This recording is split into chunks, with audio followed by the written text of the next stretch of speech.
They call Miami the crossroads of North and South America, and today, just down the road at the 1.5-mile oval that is the Miami Homestead Speedway, Brazil's Tony Kanaan starts his defence of his Indy Racing League title at speeds in excess of 200 miles an hour.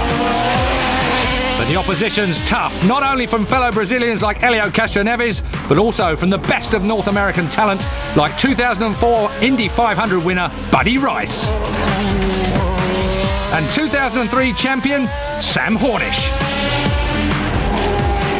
The European Challenge is headed by three strong British contingent of last year's series runner-up Dan Weldon, the hugely experienced Scot Dario Franchitti, and Yorkshire's Darren Manning. All have equipment capable of winning. Add to that some exciting series rookies such as Toyota's Australian protege Ryan Briscoe, Formula 3000 ace Thomas Enger of the Czech Republic, and the diminutive 22-year-old Danica Patrick, and you have the making of a superb season. It all starts here at the Toyota 300, round one of the 2005 IndyCar Series. This is it. It is Homestead. It is the Toyota Indy 300. It is Homestead Miami Speedway, and we're live.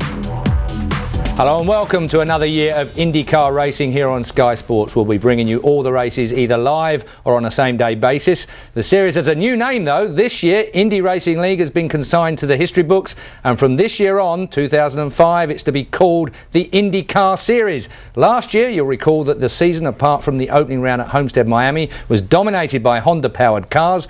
They include the Dalaras of the Andretti Green team, which in the hands of Tony Kanaan and Dan Weldon finished first and second in the championships. All the pre-season testing and indeed practice and qualifying this weekend indicates that both Toyota and Chevrolet have caught up. The big news this year is that the IndyCar heads off to road circuits as well as ovals, but not for a few races yet. But now let's catch up with the weekend's headlines. Thomas Schechter's utilised the revitalised Chevrolet power and will start on the pole after a 215-mile-an-hour lap. Rookie driver Thomas Enger brings a surprise with the third fastest time, also thanks to Chevy power. Dario Franchitti is the best Brit. He starts in 7th. And Dan Weldon is 11th. Darren Manning starts 12th. So lots to talk about, and to fill in the background, two men who both worked in the IndyCar industry, Paul Cherry and of course Christopher Tate. Well, Paul, plenty to talk about of course, but let's talk about this series first, starting here at Homestead Miami. Lots of changes to this track over the years. Give us a bit of background on it. The circuit itself opened in '96 to much acclaim. It was a very nice, bright, smooth place.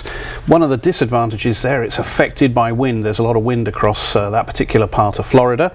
They regraded it in 2003 in an effort to get more racing lines, especially on the single-seaters. Seems to work for the NASCAR boys, but doesn't work that well for the IRL. There's still probably only 2 grooves. So we're going to get a very interesting race, especially latter part of it when there's a bit of marbles out there. Okay, well, we'll have plenty to talk about as far as the track goes as we run on today for the opening round. Chris, let's talk about the cars and chassis. This year, it's not quite stayed the same, has it? Peynos are now officially in it, replacing the, well, it's exactly the same thing really, but just a different badge. Tell us a bit about that. Well, yes, there's a bit of evolutionary development over every winter, of course, but this is a spec formula to a certain form of its design, and it runs for 3 years, extended now to 4 years. But yes, we must now call what was the G-Force chassis within the Peynos Elan group is now called Peynos. That's the first thing. Dallara has been busy also over the winter, and I know that Andretti Green and the Penske team have really been pushing Dallara for those small improvements that count. Similarly, my former colleagues at the Peynos Group have been very busy for the Rahal Letterman team, and I think we can expect to see some nice little tweaks from them. And of course the big change is everyone's had to build parts for the road courses, 3 of them in the course of the year, and that's a big change. These cars were not designed originally to go around road courses, so there's been a lot of engineering work over the winter. Quite a lot to talk about as far as that's concerned. Refinement for the ovals and of course big changes for the road courses, which we will talk about. Obviously there are high hopes amongst all the top teams, and we've been catching up with some of the drivers as they prepare for the new season.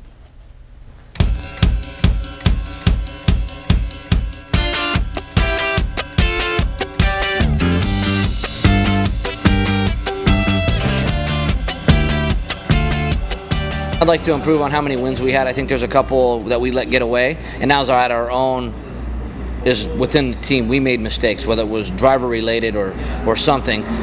We made little mistakes. We need to just lessen the mistakes, get a couple more wins, and make sure we finish up front all the time, and make sure we don't have any issues like that, and we should be in contention for the championship. But the difference from 04 to 05 is we have a year of experience with this chassis motor combination with the Panos and the Honda, so we should be able to come out of the blocks pretty strong and be able to chase it all the way through. The expectations are to do better than we did in 2004. Roger doesn't ever put any pressure on Elio or I. We just know what we have to do. And I think that both of us are strong enough competitors and know that second's not good enough for either one of us. It wouldn't matter if the team thought that was the greatest thing in the world, finishing second. We both know that we want to go out there and win. We both put a lot of effort into it. And I think that 2005 really needs to be an up year for us. We didn't have a bad season by a lot of other drivers and other teams' standards, I guess. We both won a race. We were both in the top 10 in points, but that's not where we're used to being. So I think that we've been pretty fortunate and sometimes, I guess, a little bit spoiled in how well we've done in the past, and we always expect ourselves to be up there. So I think that we're really looking forward to having a good year this year. Well, hopefully a few more wins than I had last year, with a big 0 under my belt. But 2004 wasn't really what the Target Ganassi operation was used to, with no wins under that year. But new performance from Toyota, new parts, brand new engine, and an additional third car to the Ganassi outfit's gonna only strengthen our operation. It's going to be run on the same level as mine and Scott's cars have been. So it can only get better. We're planning to win races and championship just as we were last year. It was a bit harder than what I was thinking after Scott's first year in 03. So hopefully we can get back to that. It is so early on, and it really depends on how much we can perform in certain areas within the team. For sure I'm comfortable, for sure we know we got very good cars at a lot of the tracks. Chevrolet need a big push this year. If they want to succeed, they've got a big task ahead of them, and we know that they are pushing very hard and they want to win, and that means a lot to us, and we just need to make sure that everything comes together and we give them the results that they need and we deserve. What's done, it's done. 2004 is past, and we need to look ahead, and just working as hard as I was last year to start a year pretty good, and then see what's going to happen. You can't compare years. It's going to be tough to live with all the comparisons because we set the standards pretty high last year, and I'm just going to try to do my best and try to win the championship in a different way, because I don't think we're never going to be able to match exactly what we did ever. So it's going to be a fun year. Indeed. So expectations are high, and Kanano has gone on record this week as saying that he thinks that it will be very difficult to put together back-to-back victory. Paul, you've got to say Tony's was in a class of his own last year. He did every single lap in the entire season that there was to run. It's a formidable record, and of course he, Andretti Green and Honda, of course, were looking very, very good, weren't they? Can they repeat that? Are they the best team nowadays? Well, you'd have to say, with first and second in the championship and a record number of wins in the season, that they are the best team. Of that there's no doubt. However, there's a lot of teams around them. Let's not discount Team Penske, probably the best Toyota team. They're never down for long. They put in an enormous amount of work. But at this moment in time, Andretti Green have managed and effectively looked after the team to give them the championship. And Honda, fair credit to them, have had an awesomely reliable engine all season, and that's the key to it. Well, the Honda engine, of course, I liked it that much. You've actually brought us one into the studio, Paul. Indeed.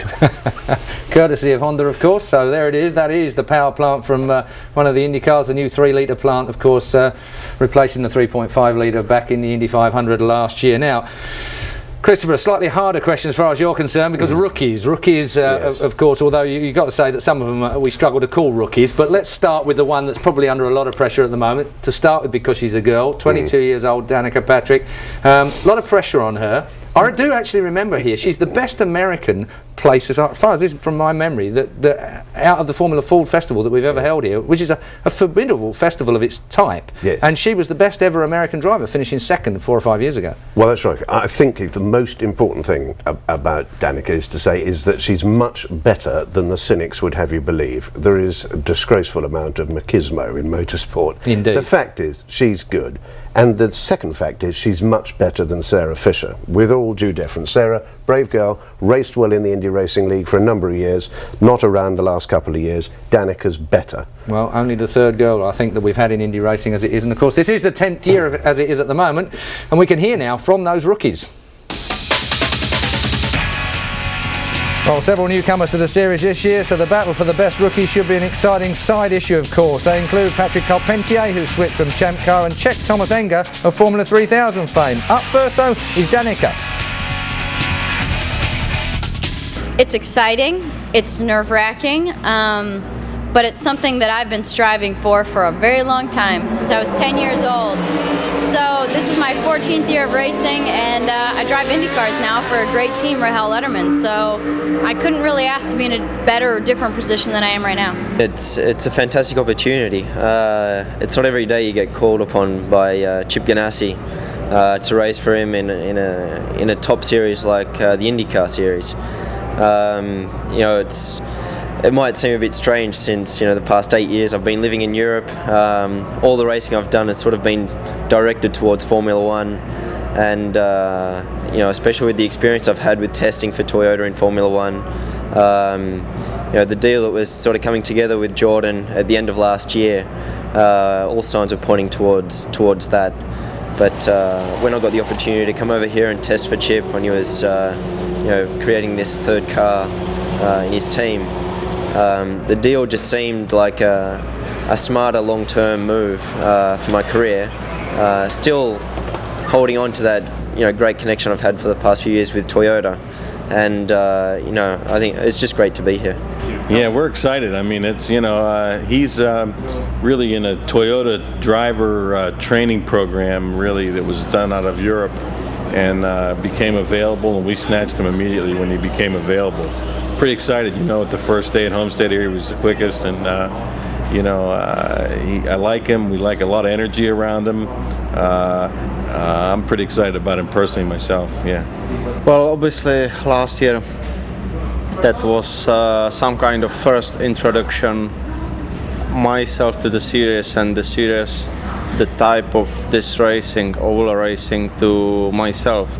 So actually I'm really happy that I've done these two races, because now I know into what I'm going.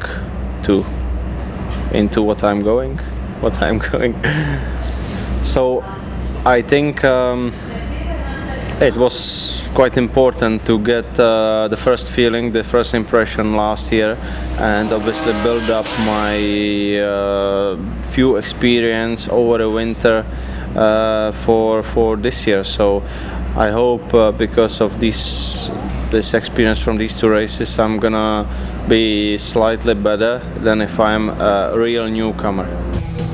At Homestead, they're well into the formalities, and the command of "Lady and gentlemen, start your engines" will soon ring out for the first time this season. A good time then to take a commercial break.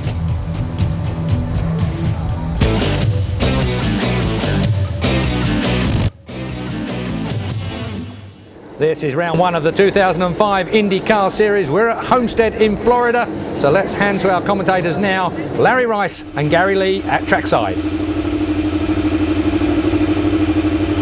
Brake check. We call it the brake check. He's kind of famous for it. I don't know whether they warned him against it or not. Not a wise idea. No, not a wise idea on the start of a race, and I'm sure they've... you want to explain what that is, though? Yeah, a brake check is basically when you come off of turn number 4 at the start of the race, you hit the gas, and then all of a sudden you hit the brake just for an instant. Everybody behind you has to kind of let off the accelerator, and then you get back on the throttle, so you get a distinct advantage in horsepower going down this front straightaway. The problem is the guys and gals in the back are mid-pack. If you're not careful, there's the accordion effect, and you have a big crash mid-pack. Well, that's the big problem when you have on a start like this. Sometimes on a restart you see it. In the front row, Thomas Scheckter on the pole outside Vito Mira. Second time in Vito's career, will be starting outside the front row. Thomas Scheckter is 6th pole position. In the second row on the inside, his teammate Thomas Indy, a rookie with Panther Racing, outside last year's Indy 500 champion Buddy Rice. Then it's Dario Franchitti, and by far the best starting position he's had in a couple of seasons, Scott Sharp, starting his 99th career race. Elio Castroneves and his teammate Sam Hornish, the 40th year of racing as they celebrate 40 years with Penske Racing. There's the rookie Danica Patrick. Roger Yasakar will share row 5 with the rookie. In the 6th row on the inside is Dan Weldon, who finished second in the points last year, and Darren Manning. Manning back with the Ganassi Target team. They'll be occupying row 6 in the 7th row. Brian Herta and Tony Kanaan, two Andretti Green teammates. Tony, the defending series champion.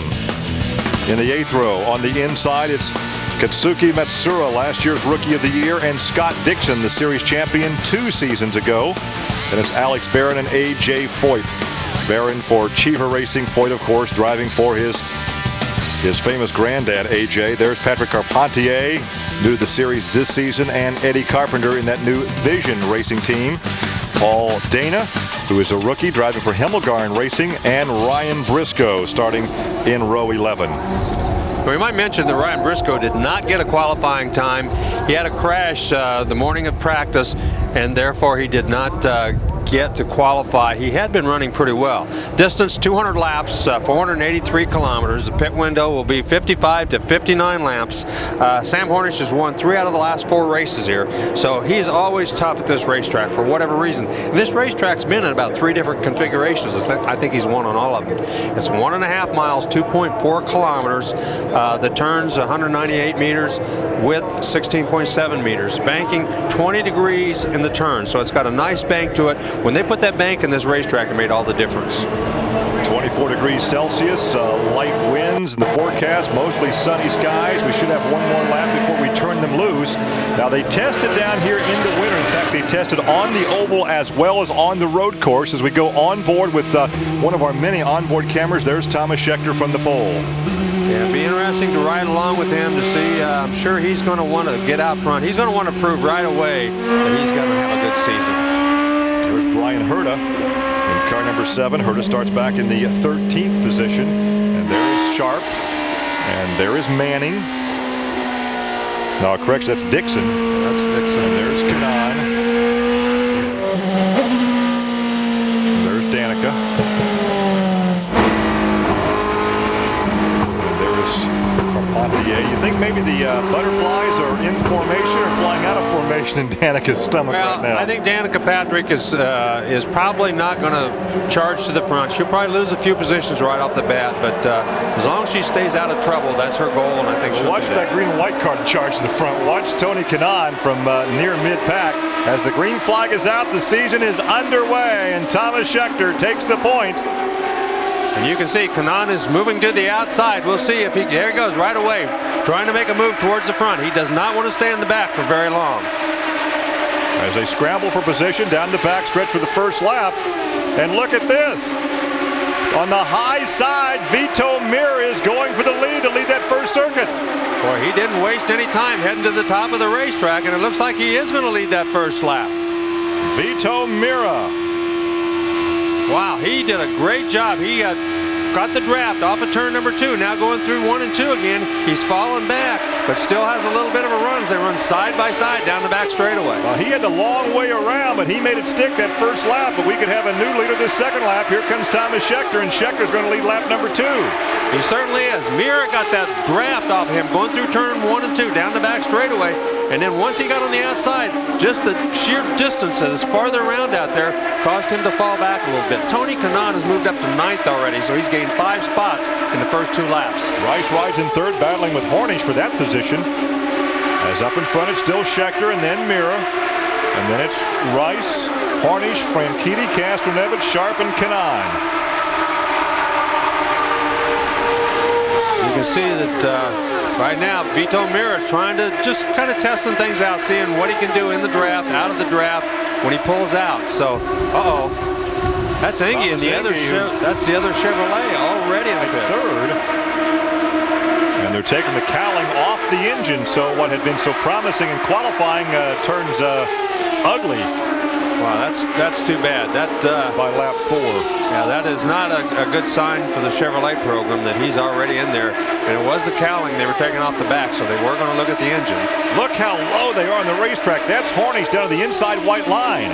Yeah, he was going to try to move on Buddy Rice. Buddy Rice was a little ways off of that white line, so he went right down to the white line, was below it, so decided not to make the pass and to fall in behind him. Well, you see the top 7 right in front of Kanaan. You ride with Kanaan back in 8th position. Now, you said that you thought Danica would drop back. She has indeed. Danica has dropped back to 16th position, but that's really a smart move. Go back there and feel your way around. Well, she's never run in traffic. She doesn't know any of the characteristics of these drivers. I mean, to expect her to go out there and run and stay up front right off the bat was way too much. She can go back there and build her confidence. That's right. And make a move later. All she has to do is build her confidence, learn what these race cars react like when they're in the draft and when they're in traffic.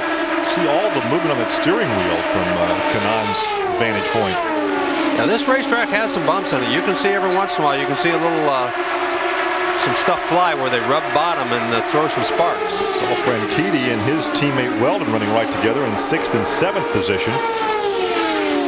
Let's look at the number 15 of Buddy Rice. And right behind Rice is Hornish. Well, it's interesting that 3 engine manufacturers, and all 3 of those manufacturers have a car in the top 4. So that speaks well for Toyota and for Chevrolet after being dominated so badly by Honda last year.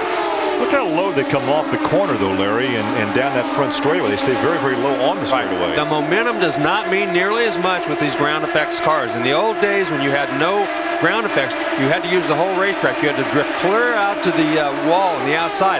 But with the ground effects, it just doesn't make that much difference. And it's so much more important to have the shorter distance around the racetrack that we see these guys running down on the inside lane a lot more than we used to.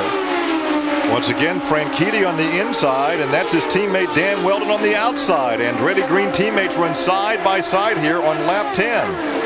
The first lap was led by Vito Mira. He showed some muscle, then Scheckter came back around and he's led the last 8 laps. And Dan Weldon now, he doesn't feel like a rookie anymore. He feels like one of the veterans. You're going to see him step out a little more, take a few more chances this year, and that's one of the things that's going to change about the Andretti Green team this year. Everybody kind of had a spot. Weldon was the new guy. Franchitti was the guy coming off an injury. Kanaan was the true leader of that thing, and Herta was just the 4th guy on the team. This year, I think you have 2 or maybe 3 guys that feel like they could be the leader of the team this year, and they want to challenge Kanaan. Well, 2 seasons ago, we saw Weldon make a number of mistakes that rookies generally make. Got upside down at the Indy Motor Speedway, but he smoothed out last year and had just a great run toward the end of the year. Finished 2nd in the point standings. You go on board with the Delphi car. That is Scott Sharp. Now remember, this is a new team for Scott. He drove for Kelly Racing. Kelly Racing dissolved their operation, sold their assets to Vision Racing, as Scott Sharp now drives for Fernandez in his 99th career start. The only time he lost any races is because of some injuries a couple seasons ago. Of course, he was the co-champion of the very first season. There goes an engine. That is Franchitti, and that's the first yellow of the afternoon on lap 13. Wow. That's the first Honda expiration of the year, as that thing looks like it blew up big time. Usually when they see that kind of smoke, it burn a piston, oil going right through the engine and out the exhaust. Now, there's an example of how vital it was what happened to Tony Kanaan last year. This could have happened to him one race. It never happened. Never happened. I mean, you're exactly right. You got to be so lucky to finish every race, and you got to have that luck. You just can't do it without it. Crew members taking off their gloves, taking off their helmets. They know their day is over, and Franchitti is out of this thing on lap 13 as we're just underway with a brand new season. Thomas Scheckter under yellow, leading Vito Mira, Buddy Rice, Dan. 13 laps in then, and we have our first caution of the day, and bad luck for the Brits because it is Dario Franchitti whose car number 27 has just gone bang. We've got a Honda engine here in the studio for the first time ever, and it looks like they could do with one at Arca X at the moment, Paul. Not something we expected to see, is it? No, I mean, based on last year, as I said a mere few moments ago, fantastic reliability, and Honda have told me that they've had these engines going to 12,000 miles, so we're looking at a very competent engine.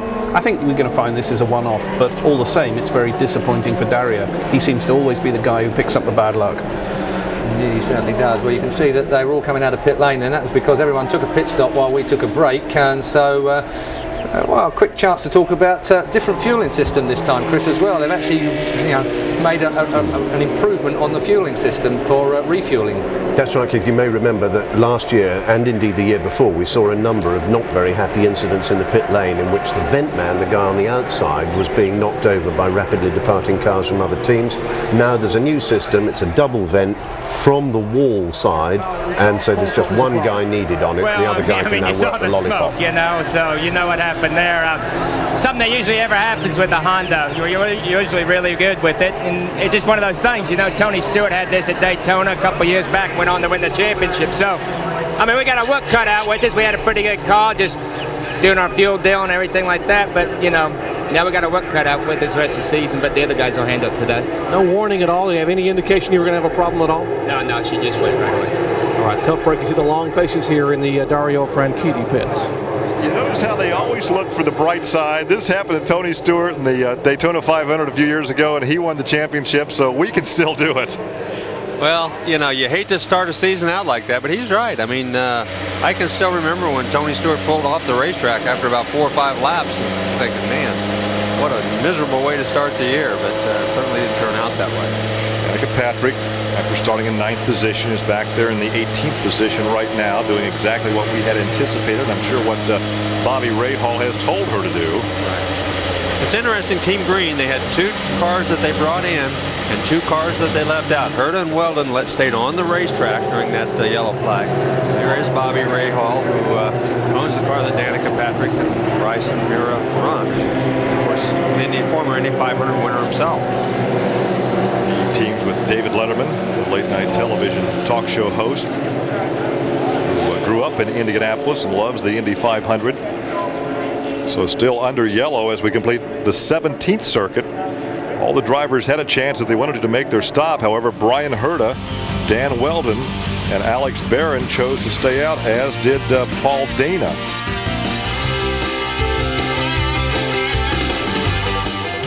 So now with 17 laps complete, all but 4 of these drivers have made a pit stop. Franchitti out of the race after only 12 laps because of a blown engine. And Indy has only completed 9 laps because he's been in twice with pit stops. Yeah, he, whatever his engine problem is, it doesn't seem to be getting a lot better. They've worked on it a couple times, and he's still out there trying to struggle around, but not having much luck. This is a sport, Larry, of so many highs and lows. For Chevrolet, a division, it's very important to do well this season, if in fact it's your last season.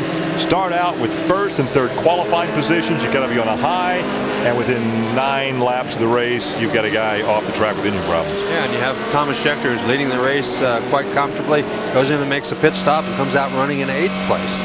4 guys stayed out, 3 guys beat him out of the pits. So now then he's got his work cut out for him with the How many times have we seen this young man from Cape Town, South Africa, get out after maybe not a top flight pit stop at the back of the pack and make his way to the front?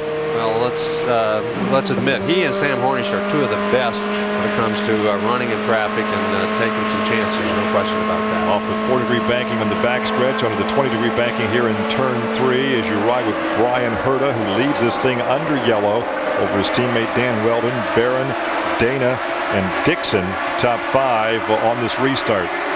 Oh, wow. And look at the restart. Look at Scheckter went clear on the inside. Paul Dana back there didn't get a very good restart, and Scheckter went clear down under everybody. He started in 8th. He's going to come out of turn number 2 running in 4th. Gained 4 spots in straightaway in a corner. But will he be called in by that move? I don't know, but it looks like something happened as he slowed way up going down that back straightaway, and 2 or 3 cars got around him. Maybe that's why they called him. They told him to let those guys back around him, or they were going to black flag him. So he got out of the throttle, let 3 of those cars back around him. Yeah, because he went down low. Was he forced down low because of the poor start on Dana's part, or did he just turn left and go by him? Well, I think everybody kind of, you anticipate the start. Let's see Here's what happens. The restart. Oh, he started way too early. He got on the throttle and had a big run on everybody. And here's where he goes. He had a big run on everybody. I don't think Brian Barnhart likes that type of restart. Now, going down the back straightaway, they told him that if he didn't fall back, they were going to black flag him. Well, believe me, it's much easier to fall back and lose those 3 or 4 spots on the racetrack than it is to have a drive-through penalty and lose 15 or 18 spots. So Dan Weldon becomes our 4th leader of the afternoon. Mira led the first circuit. Scheckter led laps 2 through 14. Then Herta took over and led through that yellow light period through lap 20. Weldon now leads on lap 22. Yeah, Matsura's hanging right in there. He's in 3rd spot, so he's having a good run. Matsura made the pit stop, so of those that made the pit stop under that yellow, he is the best right now. Castroneves is 4th. Scheckter is showing in 4th position. To make that 5th position, Hornish is 6th. Yeah, I think Matsura also got a good run on that start when everybody split and there were like 5 wide going down the front straightaway. I think he was one of them that kept going and got a pretty good run down through turns 1 and 2 and gained a couple of spots. It's still interesting to me, although we talked about momentum earlier in the ground effects, how low these guys are in the front straightaway and the back straightaway. They're not using a lot of racetrack. No, they don't use a lot of racetrack. They stay down there. It's basically just the distance around the racetrack. And as long as you keep the revs up, as long as the engines will pull off the corner and you don't need to drift out there to keep the horsepower up, then you can stay right on the bottom. And obviously these engines make enough horsepower to keep the RPMs up, because it's all about momentum, all about keeping those RPMs up. Dario Franchitti, who finished 6th in the point standings last year with 2 wins, out early with an engine problem. And hopefully we can get him on our broadcast momentarily as you watch what could be a battle up in front here between 2 Andretti Green teammates with Weldon and Herta. Herta, of course, was the only Andretti Green driver that did not win last year. You got to believe that's stuck in his crawl someplace. Let's go down and hear from Franchitti. Favorites here, Dario. A frustrating beginning to the year for you, huh? I can't hear a word you said, Jerry. A frustrating day for you. Any warning at all? No, I got some warning coming out of turn 4 there, and I took it as far as turn 1 to let go, so very frustrating. Had a small imbalance in the car, but we could have fixed that in the first stop, and not the start we were looking for at all. Dario Franchitti, disappointment here at Homestead, Miami. We were talking about Brian Herta not winning last year, and as a race driver, when your teammates are all winning and you're not, man, that's frustrating. And everybody's saying, well, he took it really well and he wasn't all that worried about it. Well, that's a bunch of baloney. You know, he did worry about it, because your job's on the line. If you don't win with a team that's winning a lot of races, then your job's on the line. That's just as simple as that. As Scheckter just pulls out and blows by Castroneves. He just pulled to the outside and went right on by him as he's charging back towards the front. Well, Scheckter right now, the last lap, Herta was the fastest. Scheckter now is the fastest on the racetrack, and he's at the 3rd position. Yeah, he's... and look at Kanaan. Look at 3 of them stacked up right there. Matsura. Oh! Hornish went way wide. Looked like he started to the outside. The front end took off on him. He went way, way wide out there. I thought he'd broken something. Well, he can drive a race car as far sideways as anybody on this racetrack, and he drives out there in no man's land and makes it work for him. Yeah, I think Matsura made a little reaction there to the outside, and he reacted even farther to the outside, and luckily didn't get into the marbles out there and crash. He was way, way out in the gray stuff. On board with Danica Patrick, who is now back in the 16th position, and she has Scott Dixon right in front of her, then Sharp and Manning, so she's got some pretty good company. Yeah. Ryan Briscoe, the rookie from Australia, is back there in 17th position. Yeah, she's minding her P's and Q's. There goes a tear off. Yep, taking the tear off, learning the craft, as they say. And she's a little wide in that corner, a little wider. But sometimes you do that just to see how the race car feels when you're not directly behind the guy in front of you. 31 laps now complete with Weldon leading his teammate Herta. Then it's Thomas Scheckter in 3rd, Castroneves and Hornish.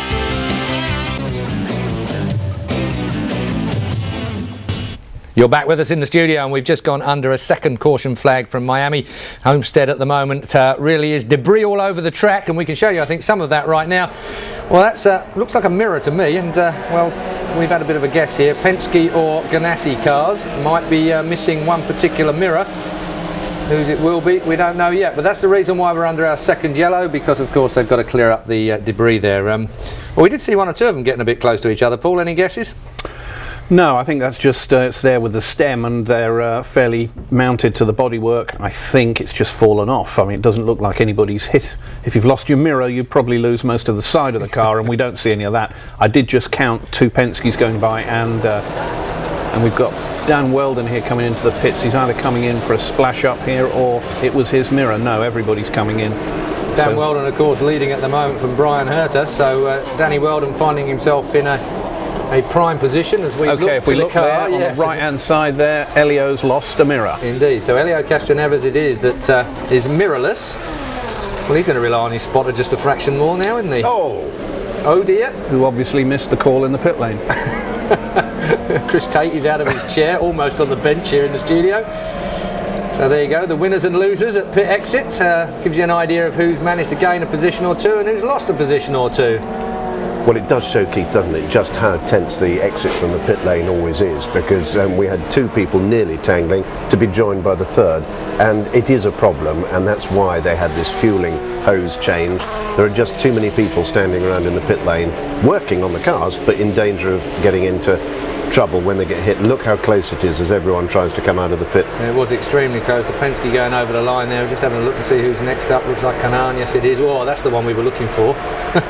Yes, and that's Buddy Rice getting a bit aggressive to make sure he doesn't lose too many places. And you see Dan Weldon lost has a few. Yeah, lost definitely. a few. So Dan Weldon was the leader on the way in, but on the way out of pit lane, he lost out. Now Thomas Enger, rookie this year, well experienced, perhaps not in Indy car racing, but that looks like a prolonged stop for me. Well, he stopped again, right at the yes, indeed. He stopped right at the beginning of the race, Keith, didn't he? And he's been out and done a few laps, and there obviously must be an electronic problem.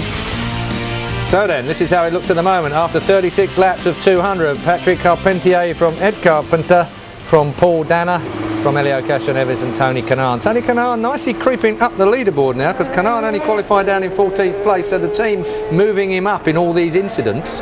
Yes, all a bit deceptive at the moment, because of course the three people first to third are the people who haven't pitted. I think it's fair to say that we wouldn't expect to see Paul Danner, who came second last year in the IRL's Junior Series, being anything other than wall fodder, I can't help thinking, Keith, in the course of this race. Don't bring me into it. No. So we've got the back markers at the front there, but this is where the action really is, even if he is missing a wing mirror. Okay, Elio Castroneves we were looking at. That is Tony Kanaan, the defending champion. Paul, anything from you as far as this opening few laps are concerned? I mean, we're nearly 40 laps into this race, 2 caution flags. We've already seen the Scott out. Dario Franchitti sadly to one side with a blown Honda engine. That in itself is worth noting. Well, certainly that both Thomas has shown the strength of the Chevy. They've really worked on that engine over the winter. Panther, I think, are going to be very strong this year because they have got the full might of Chevrolet behind them. Chevrolet might be pulling out at the end of this year to concentrate on other things, but they're not going to go out with a whimper, that's for sure. And also Sam Hornish there doing his usual high side. I saw you getting all excited there where he gets out onto the marbles. I mean, only Sam Hornish loves marbles. I think we're building now for a green flag, gentlemen, so let's go back to the track commentators live as we build up for the green flag. Dana came out of the Infinity Pro Series last year. He stays low on the racetrack. And look at this, they're going by high and low on this restart. Yeah, once again, Paul Dana did not get a good restart. Tony Kanaan moves right to the outside. He kind of blocks Castroneves behind Eddie Carpenter, and he got a terrific start. Carpentier certainly is no newcomer to this style of racing, a longtime competitor in kart with some wins in the kart championship, but now he is relegated back to second position as Kanaan leads for the first time after a relatively poor qualifying effort yesterday. Yeah, he started qualified 14th, but he moved to the front very quickly. Now then we're going to see if Carpentier can keep his car up with the front runners. He started way back in the back, but it doesn't appear that he's gained a lot of speed from practice to the race, as both of the Penske cars are going by him right now. Roger Penske celebrating his 40th season in racing, and I think the new fans tend to forget, or maybe they don't even know, that he was a very fine race driver in his own right, was a good sports car driver, and elected to become a businessman and a car owner. Wow, Dan Weldon went 3 wide there going into turn number 1, went by on the outside, got blew by both of those guys all at the same time. What a terrific move by Dan Weldon. Now you're on board with Scheckter. Carpentier continues to drop back, and Scheckter right back up where he was before, up in another yellow flag, Larry, for debris. So we just got back to racing, and we're back into our third yellow of the afternoon. The first was for Franchitti's blown engine. Now the last 2 have been for debris. Oh, we had some problems in the pit for Scott Sharp the last time. Hopefully we'll have that on a replay monitor for you to show you what happened with this veteran as he comes into the pit area. Oh, he overshot. And on by the pit area. He just overshot the pits, went right on through. That's the reason he fell clear back to 20th spot. Oh, he's in the wrong pit. He drove into the wrong pit area. Oh, my gosh. Oh, no. For a veteran driver. Wow. You think he'll hear about this from his team for a while? Yeah, he will. He'll hear about that for quite a while, quite honestly. I thought he had missed it, but it didn't seem slide the tires. That's what I couldn't figure out. Like the brakes went bad, but he drove through the wrong pit area. Yeah, he'll hear about this for a while as we're still under yellow here at Homestead, Miami. It can be very difficult to find out, to locate your pit spot, but as a veteran driver, you think he's done this enough. Well, it is very difficult. I mean, you're sitting so low. Everybody's got those signs out there. They're all waving them up and down, show you where to stop. And you do normally have kind of an idea of what part of the pit area you're in, but almost from a reference to what's right across the pit area from your individual pit. But sometimes you're around other cars, you're concentrating on missing them or getting in position to get into your pit, and you just misjudge, and that's exactly what happened to him that time. Castroneves now in second position after starting 7th. You saw Kanaan up in front after starting 14th. Weldon is in third position after starting 11th. So all these drivers have made great gains here on the racetrack. Weldon in third position for Andretti Green in the Klein Tools Jim Beam car. And there's Sam Hornish, who's won this race at this track 3 of the last 4 years. Won it here a year ago in a dice shootout with his teammate. And there is Scheckter. Schecter's back in 5th position. If he's not the fastest, Scheckter generally is probably the most exciting. Yeah, you got to give him that. He never lacks for effort. He always is doing everything he can to move up. And Carpentier, because he stayed out and hasn't made a pit stop, he's in the top 5 or in the top 6. So that's good. Looks like he's heading in right now, though. And there is Herta, who will assume that 6th position as he's on the racetrack now, and right behind Brian Herta, who has started in the 13th position, currently rides in the 7th. And then behind him is Rice. Such a competitive field. Unbelievable how competitive this field is. Manning right behind him. All these guys capable of winning on any given day. Right now, back in 8th place is last year's Indy 500 winner, Buddy Rice. Sharp is back in 15th position now. Gary Lee, Larry Rice with live coverage of the first of 17 events this season for the IndyCar Series as we open the season here at Homestead, Miami. And the 17 races this year, as we talked about earlier, will include 3 road circuits, one just north of St. Petersburg, north of us here in northwestern Florida, the St. Pete, Tampa area, beautiful part of the Gulf region of Florida. Now here's the number 33 of Briscoe, Ryan Briscoe, the rookie. And I think we have a picture of what transpired yesterday. He had to start this race in a backup car, Larry, because of a crash yesterday. He was actually entering the pits too hot. Yeah, and if you remember right, Scott Dixon did this exact same thing last year. Oh, he went clear up and hit the outside across wall. The racetrack, hit the safer barrier. Yeah, he got off that inside road right in the middle of the corner, went clear up the racetrack. And last year Scott Dixon did that, only he spun into the end of the inside pit wall and crashed. So it's not a rookie mistake. That's a mistake that anybody can make if you just aren't on your toes, because those inside lanes are really, really flat. And after you've been they're also very narrow. He got off on the grass. Right, they're very narrow.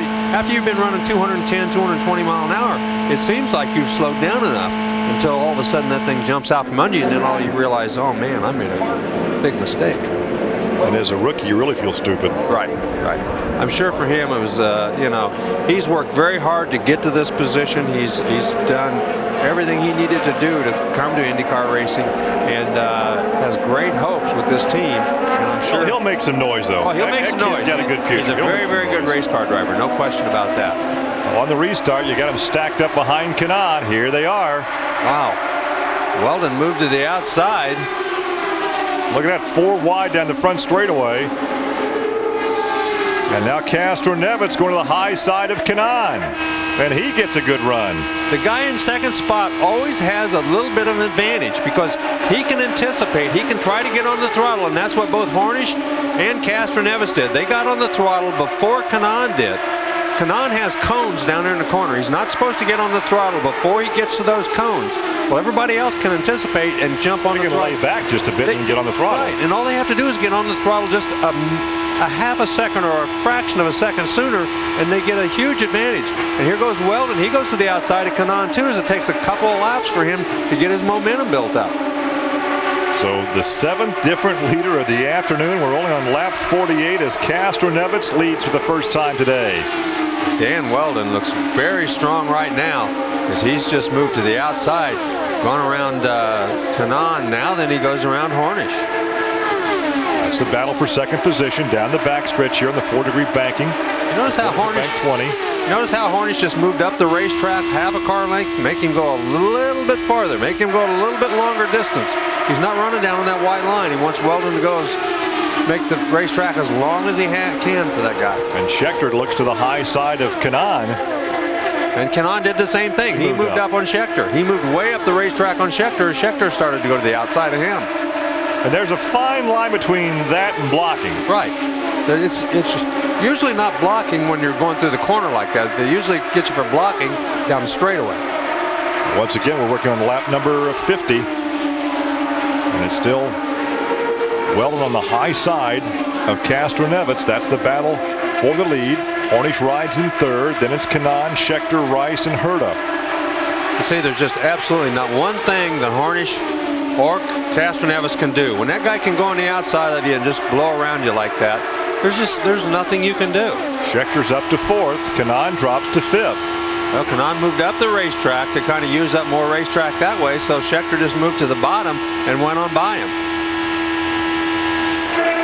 You kind of wonder now on the restart, you can talk about how momentum can play and you can get on the throttle earlier if you're second or third, but right now, Kanaan's back to 5th position. Yeah, he, don't have an answer as to why, but Herta is right behind him now and putting a little pressure on Kanaan back there for that 5th spot. I tell you what, this would be a huge win for Herta after going winless last season. Oh, it certainly would. Like I said, that whole team, they're all looking for kind of a pecking order this year. Everybody is a little more enthused this year than they were last year, I think. There's the 55 of Matsura, and Rice is right behind him. That's 7th and 8th on the racetrack. See, unfortunately, with these yellow flags, as we've had them, 2 for debris, we've not really developed a rhythm. No. And as soon as we get rolling, we get a yellow flag. Matsura actually looks to be running really, really well right now. For whatever reason, he's whatever changes he made the last time in. Oh boy, he got really wide that time. Made it work though. He was really working. He got really high. But what we say about using all the racetrack? Man, he had a lot of speed built up. Well, Matsura picks up a position, goes around Herta, and right now Matsura is up to 6th spot on lap 55. Be running just about the same speed, and if you watch their lap times, they're all right in that 2:12, 2:11 category almost every lap. Van Weldon out there in front with the Honda power plant. Toyota rides in 2nd position, and you've got a Chevy in 3rd, so the league has to love this. Yeah, I would think so. So Honda, Toyota, and Chevrolet in the first 3 positions. Then it's Hornish with a Toyota, then Kanaan with a Honda, and it's Matsura in a Honda, Rice in a Honda, Mir in a Honda, and Sharp back up to 9th position. So after missing his pit and ending up going back around and going to the back of the pack, he's back to 8th. Yeah, and he's actually really fast on the racetrack. He's had a couple of mess ups there in the pit area, but he's actually been extremely fast on the racetrack. So he'll be up there knocking at the door. Danica Patrick has settled back in there to about 14th spot. She's been running any place from 13th to 16th the whole race, but keeping her nose clean and learning a lot, I'm sure. Thomas Schechter back there in the 3rd position. Hornish is 4th. Oh! Which target car was this? Well, when they rip off the wing, you can't see. That's the 4th yellow of the afternoon. And it is Briscoe, well, the rookie. Tough break for that young man. I'm sure that's not the way he wanted to debut his IndyCar career. Second crash of the weekend for him. Yeah, he's done a lot of damage to that car. You can see the whole left side's damaged. The wing's gone. He backed it into the fence. he is moving around inside the car, so that's the good news. The safer barriers that they have on these racetracks now have really made a huge difference to the impact that these guys take. Dave Brown, the safety crew director, is there with Dr. Bach, and let's see if we can see what happens. He's in down. behind 14, that's Foyt. Looks like he got looks like he got the air taken off the front of the car to begin with. Got the air taken off the front of the car, tried to save it, and as he pinched the car back down to try to keep it going, rear end came around. Rear end came around. He just backed into the fence. Exactly. So he was tucked in behind A.J. Foyt, the youngest driver in the race. I think Danica is the second youngest. And we want to hear from the team owner, Chip Ganassi, who has 3 drivers in the series this year. Ryan Briscoe. Chip, I just talked to you a moment ago. I know he's a rookie in this league. I know he has a lot of experience in an open wheel car, though. What happened just now? Yeah, just, the car was a little bit loose there, and he got up, he's behind Foyt, and the front end pinched, and it, broke the back end loose, and he couldn't hang on to it. So good news is he's okay. He was running off the pace a little bit. Was there anything that led to this? No, we just had on our last stop, we didn't just weren't sure we liked that set of tires. And he said, the balance changed a little bit on him, and we were just hanging in there minding our own business. And, it was a rookie mistake, but he'll learn from it, I'm sure. Chip Ganassi has 2 other cars to worry about. Todd? Well, here's your trivia question. Chip Ganassi, what's his given name? I have no idea. Floyd Ganassi, named after his dad. Would you like a souvenir wheel and tire to take back home today?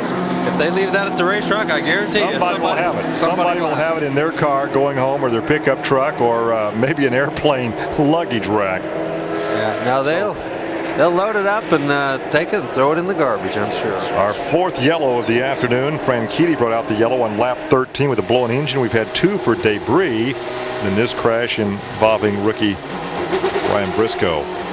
And as a rookie, that's there right along with Scott Dixon, the champion 2 years ago. As a rookie, Danica's doing what she needs to do. You don't want to end your day with the race car on a wrecker. Well, that's right. And he's had some, Briscoe's had some really bad luck since he's been here. That deal, he was just running in some very heavy traffic. The thing took off on him. He tried to pinch it back down, and the back end came out. It's just something you got to learn about.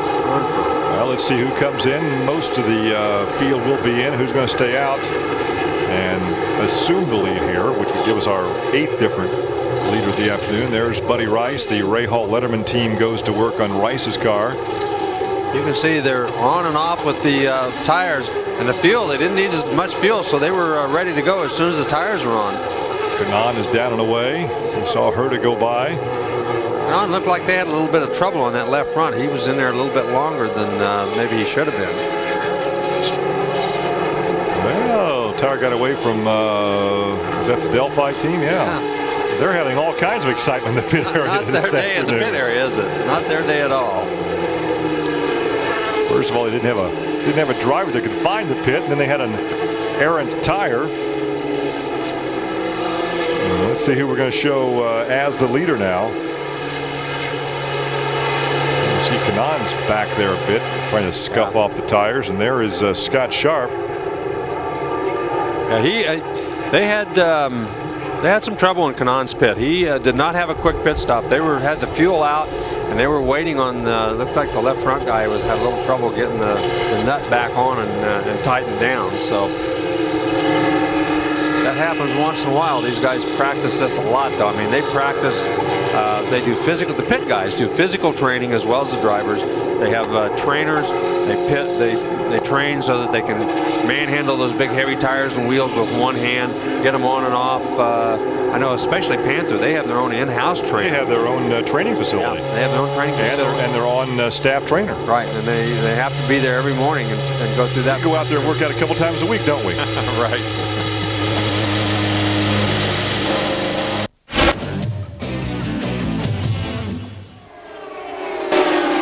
Green flag then. It is the Toyota Indy 300 from Homestead in Miami, and we can go back now to the track live with our commentators. Had a good run. That seems to be the best place to pass is on the restarts if you get a good jump. And look at this, Weldon did make that pass. So both of those guys who got a little bit of a jump, looks like they've, well, I don't know. Schechter hasn't completed his pass yet, but ooh, how close you going to be there? Well, he wanted to move him up the racetrack just a little bit. Schechter's not the kind you're going to bull. No, you're not going to move him. You're not going to move him around. Not going to bully him anyway. No. So Weldon now leads again this afternoon. Look at Herta. Two Pennzoil cars or the two Penske cars are running second and third as Schechter now still trying to get by Hornish. And Herta has gotten around Kanaan as he moved to the outside. So everybody except Schechter, who moved to the outside. Oh, look at Herta now. Wow, he got a huge run on both of those guys. Could this be Herta's day for Andretti Green? I think he had to lift a little bit there. He didn't want to go in 3 wide. I think he had to lift just slightly. And look at Kanaan sticking his nose in there. Wow. Wasn't enough room. Kanaan says, teammate or no teammate, I'm going for it. He tried to get in there, tried to make enough room. Nobody was going to give, though. And see, that's how much you can get a huge momentum. And if you have to just pull out of the throttle. Just crack that throttle Just crack it. You don't have to pull all the way out. You can go to like 80% throttle and lose enough momentum that you can actually lose 1 or 2 spots. There's a look at Schechter. Now in third position. Castroneves is second. Hornish is back there in fourth. Kanaan, then Herta back in sixth. Then Mira is seventh. Matsura is eighth. Then Yasukara is ninth. Sharp is 10th. For you Danica Patrick fan, she is back there now in the 16th position. Yasukawa and Matsura battling each other. Here comes Scott Sharp up to look like he was gaining on both of those guys. That last lap, she was the third fastest on the racetrack. Is that right? Yeah. Sometimes you get that toe, you get that little bit of a draft from behind those guys. And actually in these cars, it's not quite like it is in stock cars and some other things. You actually get the draft if you're back away from them a little bit. If you're 2 or 3 car lengths back, the draft is actually better than if you're right exactly behind them. Actually, they call that the toe in this kind of racing. Yeah, exactly. As opposed to the draft, it's the toe. Matsura, of course, will play host as we head to Motegi for that race coming up in a few weeks. 2 weeks from this weekend, of course, will be in the Valley of the Sun, Phoenix, on that mile track there. There's Kanaan on the high side. Schechter has moved into second place. Now Kanaan moves into third as the 2 Penske teams got Kanaan kind of sandwiched in 3 wide. Hornish is out there in no man's land. Well, he sure is. If he gets pushed out anymore. A good look at Castroneves, the 2-time Indy 500 champion. From on board with Kanaan. Hornish thought better of it and fell in behind those guys after running up there about a half a corner. Now he goes up there back on the high side again. How far can he ride on that outside lane? Now he tucks back in again. Yeah, just didn't have the momentum, had to fall back in behind Kanaan. But we have talked about this so many times before, Larry. Nobody will drive a higher groove than Sam Hornish. And he seems to make it work better than anybody else. I mean, he is fearless doing it. We saw him win a race at Texas in the 3rd groove out. I'd never seen anybody make that pass before, but have since, but never before he did that. Saw him right there grab another gear. It looked like Kanaan lost some momentum there. Now he's back on it on the low side. Now, a lot of times these guys will run at least 2 high gears. One if they're out of the draft, one if they're out of the toe, one if they're by themselves. And sometimes you have to have that little bit higher gear to use when you're in the toe. Well, Rice had the fastest lap that last time, and Rice is back in 11th position. Weldon was second fast that last lap. He's leading. So out in front it's Weldon, then Schechter. He's being handled by Castroneves, then Kanaan, Hornish, Herta, Mira, and Matsura. All right, she gets to the inside right there of Alex Barron. So she's going to pick up a position, go to 15th. Well, you know, she's done a... That's just starting to develop some confidence. Right. She's starting to develop some confidence, trying to to get a handle on exactly how the toe works, how far it's going to take her into the corner, how well she can do if she gets to the inside, whether the race car is going to stick. And there you see Bobby Rahal, and boss. He's taking it all in, and what a great position for her to be in with the kind of knowledge that he has, that Buddy Rice has, Vito Mira. I'm not sure the other car owner could help her much. I'm not sure that, that Dave Letterman has much expertise except for getting speeding tickets across the Connecticut highway. But he's taking a huge chance on her, too. I mean, to give somebody like Danica Patrick, I mean, she's been running for him now for a couple of years in some of the other series, but still, it's a huge step for that young lady to get into a series like this and for him to give her the opportunity to do it. Well, right now, they're quite honestly looking at her to perhaps bring some new fans to the fan base. Well, there's no question about it. Sarah Fisher was the most popular driver for a long time. And Danica Patrick can fill that void. There's no question about it. And she certainly has proven to be very competent in a race car and everything else she's ever run. So there's a look at Michael Andretti, who has 4 cars, or started the day with 4 cars, only has 3 out there right now. Yeah, but those 3 are in the top 6, and that one right there is just kind of walking away. Although he has, Scheckter has gained a little bit on him the last couple of laps. Scheckter was about 1.2 seconds behind. Now he's got it down to about 0.9 seconds behind, so he has gained. Those guys will stay single file, Larry, and stop fighting with each other. And I think that's exactly what they've done. You can see them in the corners. You can't run exactly right straight behind a guy, and that's why Castroneves is off just a half. We have another yellow. And look at this. This is Rice. Look at the another lost engine, perhaps. Looks like a lot of smoke coming out of the back of there. Now that's something we didn't see much from Honda last year. They did not have very many engine trouble. If this is another engine, then you know, maybe their work still might be ahead of them, because he is heading for the pit area. And Bobby thinks, well, we got a problem there. I've got 2 guys. I got 1 guy and 1 gal left on the racetrack. But Buddy Rice, who finished 3rd in the points last year after that win at Indianapolis. And that could be today. Could be a gearbox and not an engine problem. It came coming out the back, but they're taking the cover off the engine, so it must be an engine problem. That brings out the yellow on lap 92, our 5th yellow of the afternoon. You can see the smoke coming out from under that engine cover right there. So it's definitely a problem of some sort that they're going to have to straighten out. It's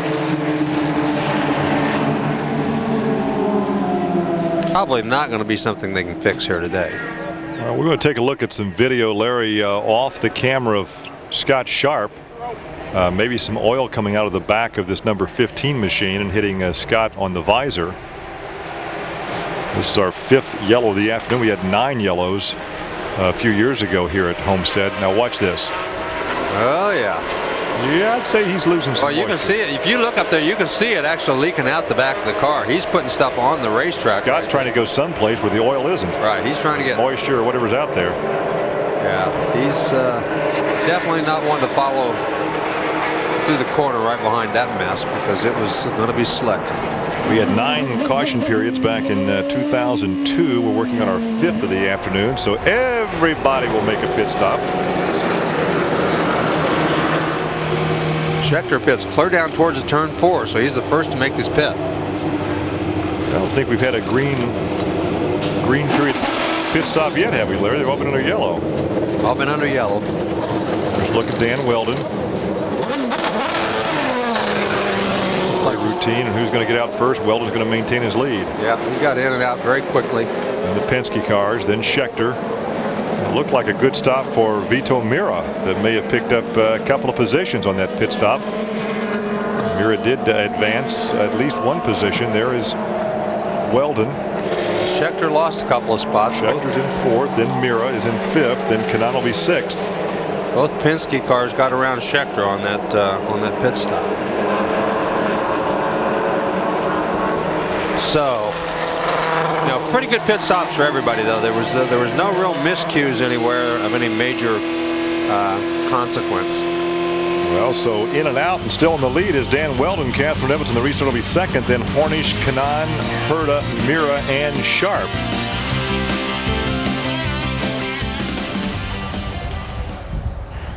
So our fifth yellow period of the afternoon, and once again all the pit stops have come under yellow. Our first yellow was for an engine problem in Frankiti's number 27, and we had debris on the racetrack for 2 yellow periods, one including a side view mirror as Buddy Rice climbs out. Briscoe's crash put out the yellow in lap 63, and now the Rice blown engine on lap 93. So the defending Indianapolis 500 champion will become a spectator.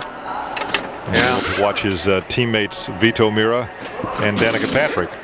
Tough break for him. I'm sure he wanted to get off to another really good start, but just no opportunity. When the engine goes away, there's nothing the driver can do, and obviously very disappointed is Buddy Rice. Well, Franchitti is out. Indy is now 20, make that 53 laps behind. They've been fighting some engine problems in that car. Briscoe is out with the crash. Rice is now out with the blown engine. Dana's a lap off the pace, back in 18th position. The rest are all in the lead lap. Carpentier is 17th. 16th is Foyt. I make that Carpenter is now 17th. Foyt is 16th. Carpentier is now 15th. So the pace vehicle out there for the 5th time this afternoon. We've had 7 different leaders. Live coverage from Homestead Miami Speedway, just south of Miami Beach. A number of these drivers live in the Miami area, including Tony Kanaan and Castroneves, and we want to hear from our defending Indy 500 champion, who is out with a broken power plant, as we go back to the pit area. No, I mean, I think on the lap before it blew up, I could start to smell something. I rated it in, and as we went down the back straightaway, it surely got really strong, and then obviously as we came down the front chute, you could see the smoke coming out the rear. So not really sure exactly what happened, and we'll go back and evaluate and get ready for Phoenix. You moved up into the pack, and then you slipped back into 15. Did you have a little bit of a restart issue on one of the restarts after a yellow? No, we moved back because we came in for gas and tires, and we had an extra set of tires from that we'd been saving, so we weren't concerned, so we thought we'd put new tires on. We could get right up into the top, get up into 5th, 6th spot, and we were kind of hanging out to see what was going to happen, and then just kind of the accordion thing kind of happening, and really the car wasn't that bad. We were making changes, getting better, and we were just waiting for towards the latter part of the race to really start making try to make a big run to the front if we could. About the track conditions, the racing seems incredibly close. It's definitely changing. As we're running, it's the band's getting a lot wider for the groove, so I think last 50 laps, 40 laps, it's going to be 2-3 wide the whole time. It'll be pretty stout, but the cars that are set up good are going to stay at the front, and I think there's 5 or 6 cars that are pretty stout. Let's go to Jamie Little. Well, I'm here now with Tony George, CEO of the Indy Racing League, but he found himself a new job here as CEO of a race team. Your stepson, Ed Carpenter, out there. I see you got your gloves on. How's it going for you, Tony? It's going all right. We're managing to stay on the lead lap, but we hope things will just keep getting better and we finish this race and have a good result to look back on. New perspective of the race you didn't think you'd ever have. Yeah, I usually watch from up on top. It's kind of boring down here watching monitors and can't really see much action. Hey, welcome to our world. It's pretty exciting. I think this will be a good second half of the race. All right, thank you. We're just about to get to the first half of the race. 99 laps being completed. So we'll take the green flag for that restart after the 5th yellow as we complete one half the race. Yeah, they were going to get the green flag that time, but they threw the yellow as they were going down the back straightaway and told everybody that they were going to go one more lap. So the pace car was already off and everybody was prepared, but for some reason they decided to wait one more lap. Danica Patrick back there in 13th position. That's Scott Dixon right in front of her. Yasukawa right in front of Dixon.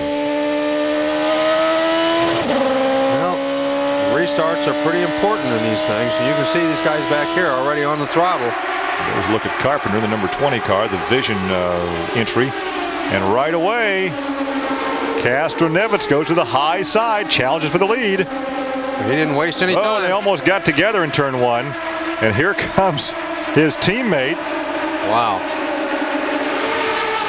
Yeah, those guys didn't look like you know, Weldon gave him very much room on the outside as he moved up a little bit, and I don't think.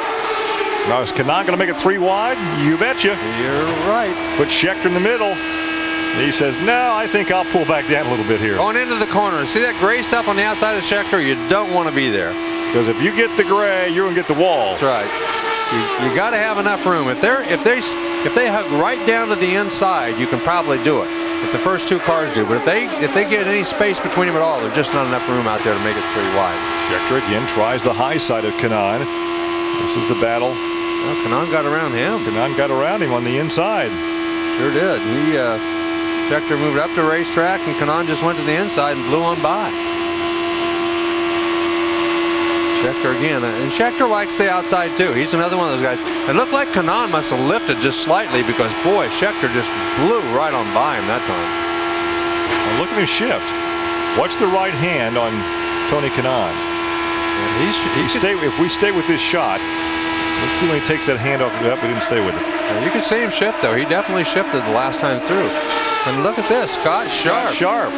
Feeling his oats coming up there, going to give them a little run for their money. Well, Scott Sharp last year was the first season that he had not won.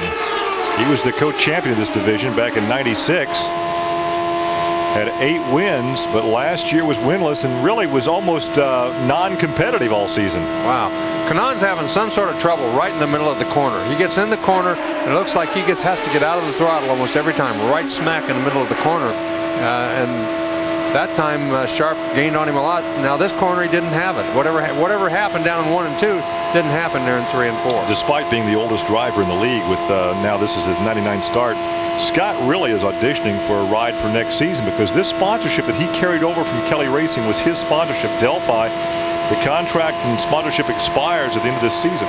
Right, and so he's got to get a new sponsor or a new car owner to give him a chance. So you're right, he's got to have a good season. There's the telemetry on Scott Sharp. Watch the G-force there as he enters the corner. Let's see what the G-force goes to. 1.3. Wow, that was quick 4 and then right back down again. Yeah, goes up to 4 right there in the center of the corner. And look at this, 3 wide down the backstretch as they go by Schechter in the middle. Well, he tried to make the pass on the high side, but may not have the momentum. Well, Schechter moved down because Kanaan got out front. He moved down and gave Sharp a little bit of room, and so Sharp stayed on the outside.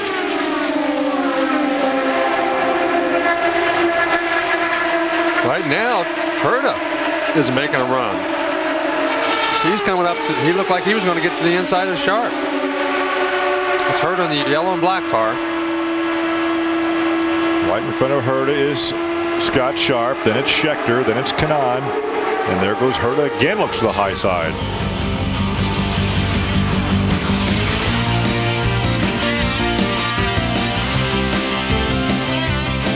So Weldon continues to lead over Castro-Neves.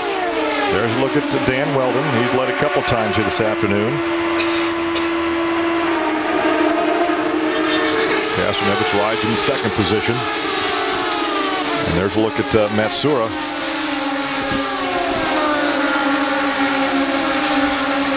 Matsuura, and that would be the number 9 of Dixon.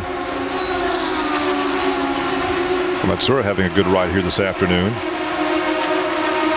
And as we talked about before, a lot of these guys are eagerly awaiting the race in about a month as we go up north of here to St. Petersburg on the temporary road course. And of course, 2 of the permanent courses, Watkins Glen late in the season. In fact, we'll be at Watkins Glen on September 25th, the former site of the U.S. Grand Prix in the Infineon Raceway at Sears Point out in the wine country of Napa Valley, Northern California on Sunday, August the 28th. So you see that gap between first and second as the Penske cars are running second and third right now. Kanaan is 4th, Schechter is 5th. But with the advantage, wide advantage right now is Dan Weldon. So the Penske cars in the 40th anniversary season for Roger Penske riding in second and third. And there goes Kanaan down the inside battling with Schechter for the 4th position.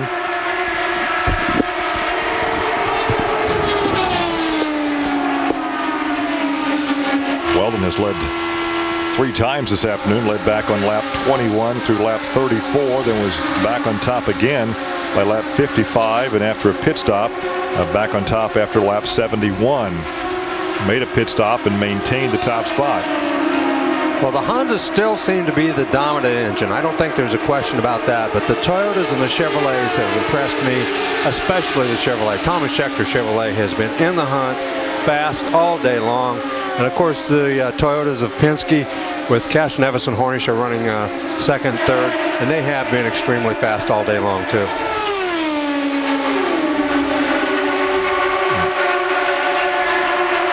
Right there, you see the gap between first and second as the Penske cars are riding in second and third. Then Kanaan, that's a good shot back to Kanaan. Then fourth is Schechter. And then they Herta ride. Well, a lot of scenarios could play out here this afternoon. Herta could come back and win this thing. Yep. It could be a big win for Chevrolet if Schechter could find victory lane. Well, Weldon once again is pulled away from the pack. He seems to be the class of the field here today. Is once he gets out in front, he can kind of pull away. These other guys have been running in a straight line trying to keep up with him. Just haven't been able to do it right now. So you can bet that on the next pit stop, these guys are going to be making some changes, trying to gain a little speed so they can keep up with Dan Weldon. Well, Weldon won 3 times last season. Finished second in the point standings to his teammate Tony Kanaan. And right now we have a total of 17 cars on the lead lap. I heard Tony George say that his stepson Ed Carpenter was on the lead lap. Well, he's back there in 17th position right now, the last driver on the lead lap. Wow, Brian Herta went to the outside of Schechter just a second ago and lost a lot of momentum. Schechter went in higher than he thought he would. And Herta went way, way wide down there in 1 and 2. Had to get way out of the throttle, and he lost a couple of spots, and lost at least one spot. Moved way back on the racetrack. We're watching the number 24 entry, Roger Yasukawa. And he has maintained. He's been right there with the leaders all day long. He's run a really good race all day long.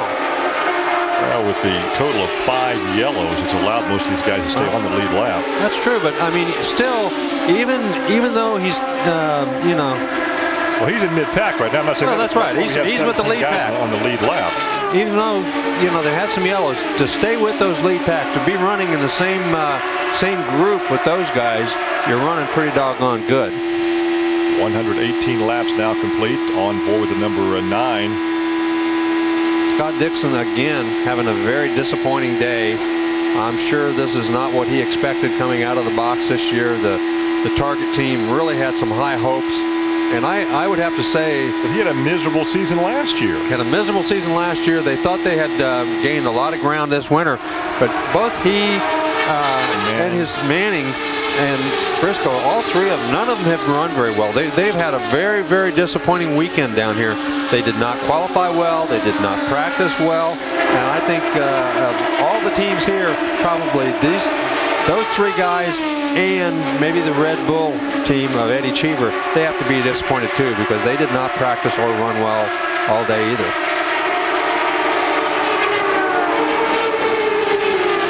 Now Schechter has called in. He's had a problem with the wing, but we're not sure whether it's the front wing or the rear wing.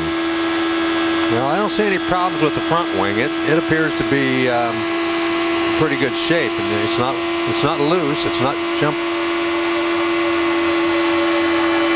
You're saying the left front nose is a problem in the left front someplace, Larry. We cannot see it from this vantage point. Can't see anything. It looks to me like it's pretty stable on the left front. The left front, well, he could have touched somebody, and that might have bent it a little bit, but we didn't see any of that. He's hoping for a quick yellow to get that thing to the service of the Panther team.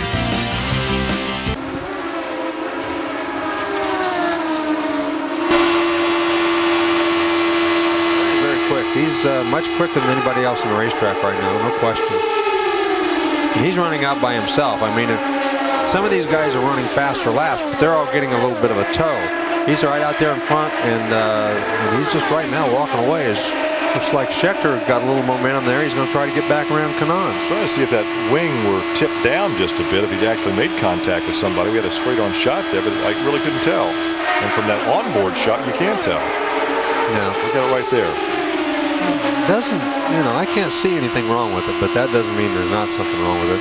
he could have touched somebody and it might be, you know, vibrating a little bit, causing him some problems. But.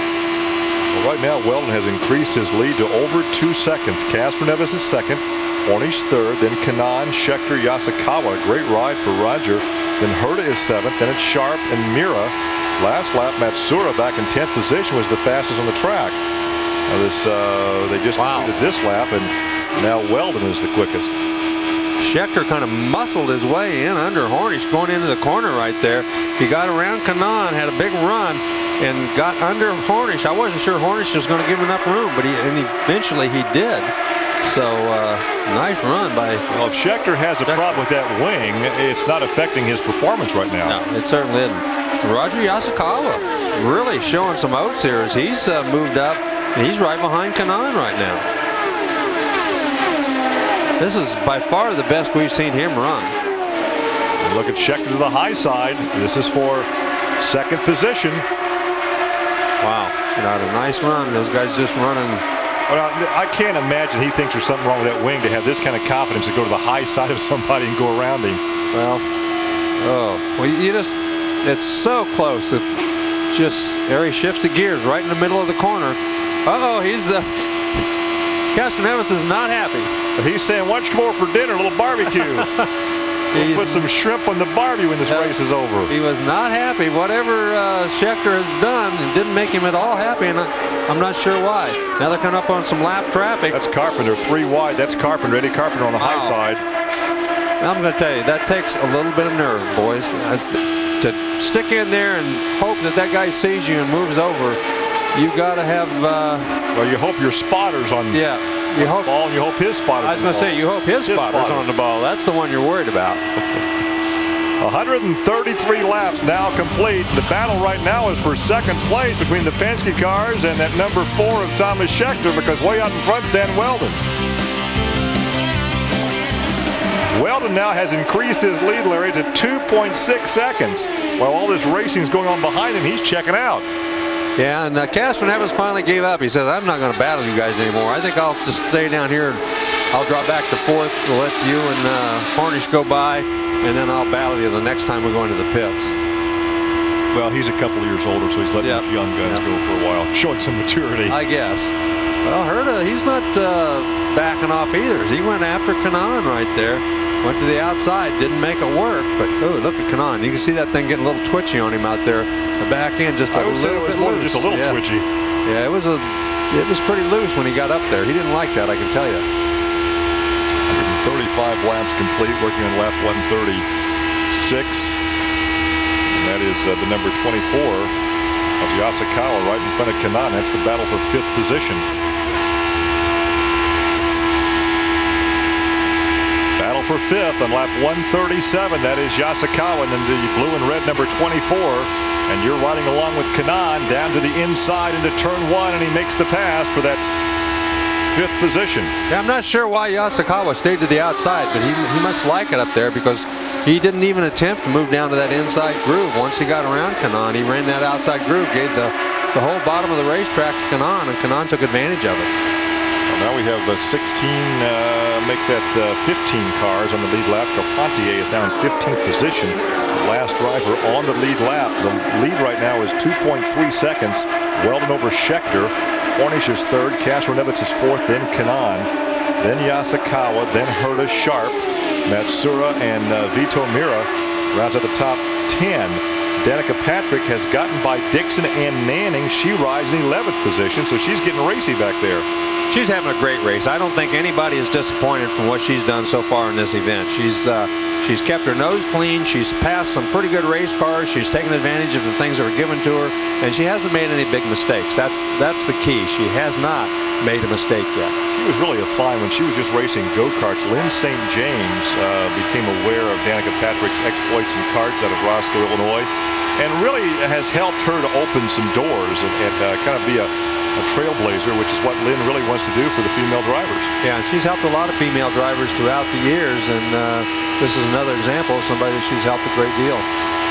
But that does make me feel old because I recall when she was just a youngster driving. I guess she's still a youngster. Yeah, at the age she's of still a 22. youngster. That's right. She has a birthday coming up later this month. In fact, speaking of birthdays, 3 days ago, happy birthday to Ed Carpenter, who turned 24 on the 3rd of March. And Danica will turn 23 later this month. Back to your leader, Dan Weldon. His lead now is down from 2.6 to 2 seconds. So Scheckter's starting to reel him in. Yeah, once Scheckter got around Harnish, in Castroneves, he's started to reel him in a little bit. And a lot of times you can be faster than a guy and just not be able to muster up enough momentum to get around him. Now that he's in the second, he's dragging those other guys up with him, though. They're better off actually with him leading them because they're all running faster laps now. Well, of course, now we're looking at realistically at a green flag pit stop. Yeah. Probably they'll stretch it out. They'll go as long as they can so they can run another 10 laps or so. But unless something happens in the next 10 laps, we should, 10 or 11 anyway, we should see some pit stops. Well, Scheckter has knocked off another 1/10 of a second, so almost every lap he's knocking off a 1/10 of a second. Fastest that time was Vito Mira. Second quick was Kanan that lap, and then Matsura, top 3 speeds in that last circuit. Well, when the tires start to go away, sometimes, you know, you have to slow up a little bit. So Scheckter obviously set up good for the long runs, and Weldon set up for the shorter runs. Well, they've gone now 49 laps since their last pit stop. There's a look at Scheckter with Hornish right behind him. Castroneves behind a bit of a gap back to Castroneves, and then Kanan back there in 5th position. Yeah, if Hornish is smart, he'll stay back there and he'll let Scheckter pull him up towards the lead, because right now Scheckter is, I think, faster than Castroneves or Hornish, either one, and as long as they stay behind him, his speed will increase their speed and they'll all be able to gain on the leader more. And once again, another 1/10 of a second being knocked off the lead. In fact, the lead was at 2.6, now it's 1.8, so 0.8 of a second off that lead just because they're staying in single file. Now if Castroneves or Hornish, either one, should pull up there and challenge for that second position, you'll see that lead widen out again. Well, we're going to find out here shortly whether the Chevrolets have improved their fuel mileage any. Last year, if you remember correctly, Scheckter was always the first to stop. He was always the first to pit, and here comes Herta. He's the first one in. That's a Honda, so that's a little bit surprising. Well, he went 51 laps, so it is surprising he's in now. This should be his last pit stop. Yeah, everybody should be coming in. So everybody's making their pit stops. 51. He killed the engine. He killed the engine. He's going to go a lap down. There goes his chances of winning the race. And that's just one of the things we talk about, how you have to concentrate, how important it is not to make a mistake. Here's Scheckter with the Chevrolet. Well, not surprising. I figured the Chevrolet would be the first to pit. He's the second to pit. As long as the yellow doesn't come out now, he's okay. He's okay, as long as there's not a yellow. The big problem with the pitting early is that then you hope that nobody has a pit or a yellow in the next 5 or 6 laps before everybody else comes in. Because I don't think early pit stop won't hurt him. Right. You can see they got every bit of fuel in there because he is going to be close. He had to pit at 52 laps, 53 laps, and there's only 52 left, so he should be able to make it, but he's going to be closer than anybody else on fuel. And his hope now is that all these other contenders have to pit under the yellow, or under the green. Well, Toyota's in. Castroneves. There's Castroneves. Once again. Well, now we understand there's a problem on the A.J. Foyt's car in the pit area. Apparently there's a fire down there on the Foyt number 14.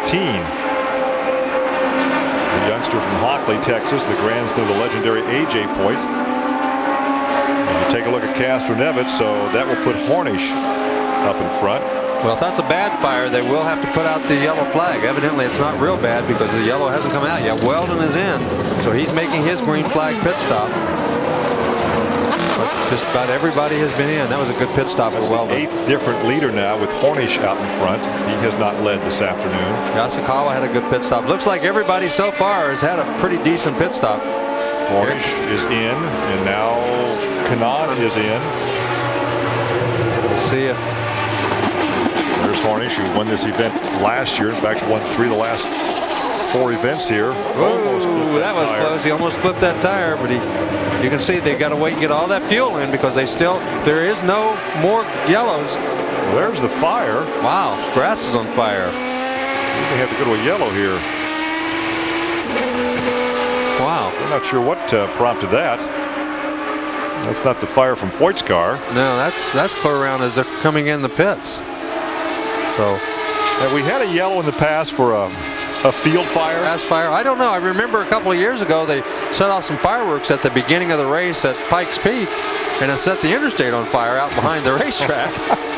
But they didn't give a yellow flag for that. The cops were out there slowing everybody down. Now let's see what we got going here. Oh, looked like somebody got way out through the Tules there. Who was this? Is that Danica? No, it's not Danica. We'll roll the tape on through. We'll see who that is. Well, it might have been, could have been Matsura or Yasukawa. There's Foyt leaving the pit area. And there's why we're under yellow right now. Yeah, whoever that was that went out through there evidently spilled some fuel when he went out through there, some sparks under the dry grass, and started it on fire. So a yellow, which is our 6th of the afternoon. This for a grass fire with 48 laps to go here at Homestead.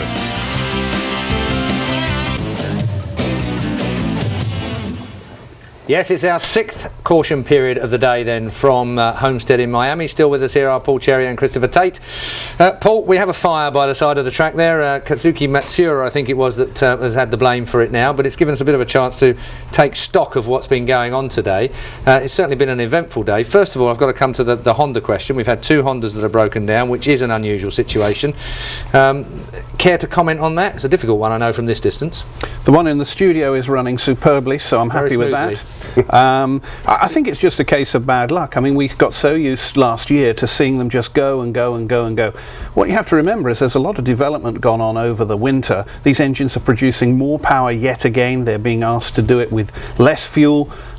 All sorts of things are going to happen, and this is the first time these engines have raced. They've done a lot of testing. There's a big difference between racing and testing, and I think they've just been unlucky with a couple of failures here. The rest of them are all running superbly, including from time to time the race leader. Well, you can't get better than that, really, can you? We'll find out how he does out of the pits in just a moment or two. Now then, that fire, it has given us an opportunity to have a bit of a chat about what's going on, but what could have caused that? I mean, it's one of those situations where we saw Matsura run across the grass, but it's unusual that the car sets fire to it. Homestead is actually in.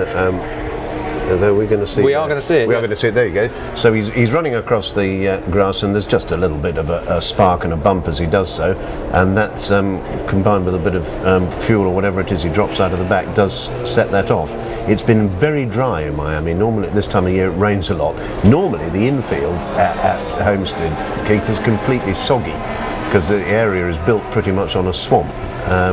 And it's very unusual that it should be dry enough at this time of year for the grass to catch fire. An unusual reason for a yellow flag. Okay, well, there's a few unusual things that we can talk about. 3 engines in the top 5 at one particular point, in the top 4 at one particular point in this race. Yes. But having said that, I want to go back to Paul here. You noticed a little bit earlier on, Danica Patrick, 3rd fastest car at one point in this race at one particular time. Up to lap 80. I think she got posted the 3rd fastest time.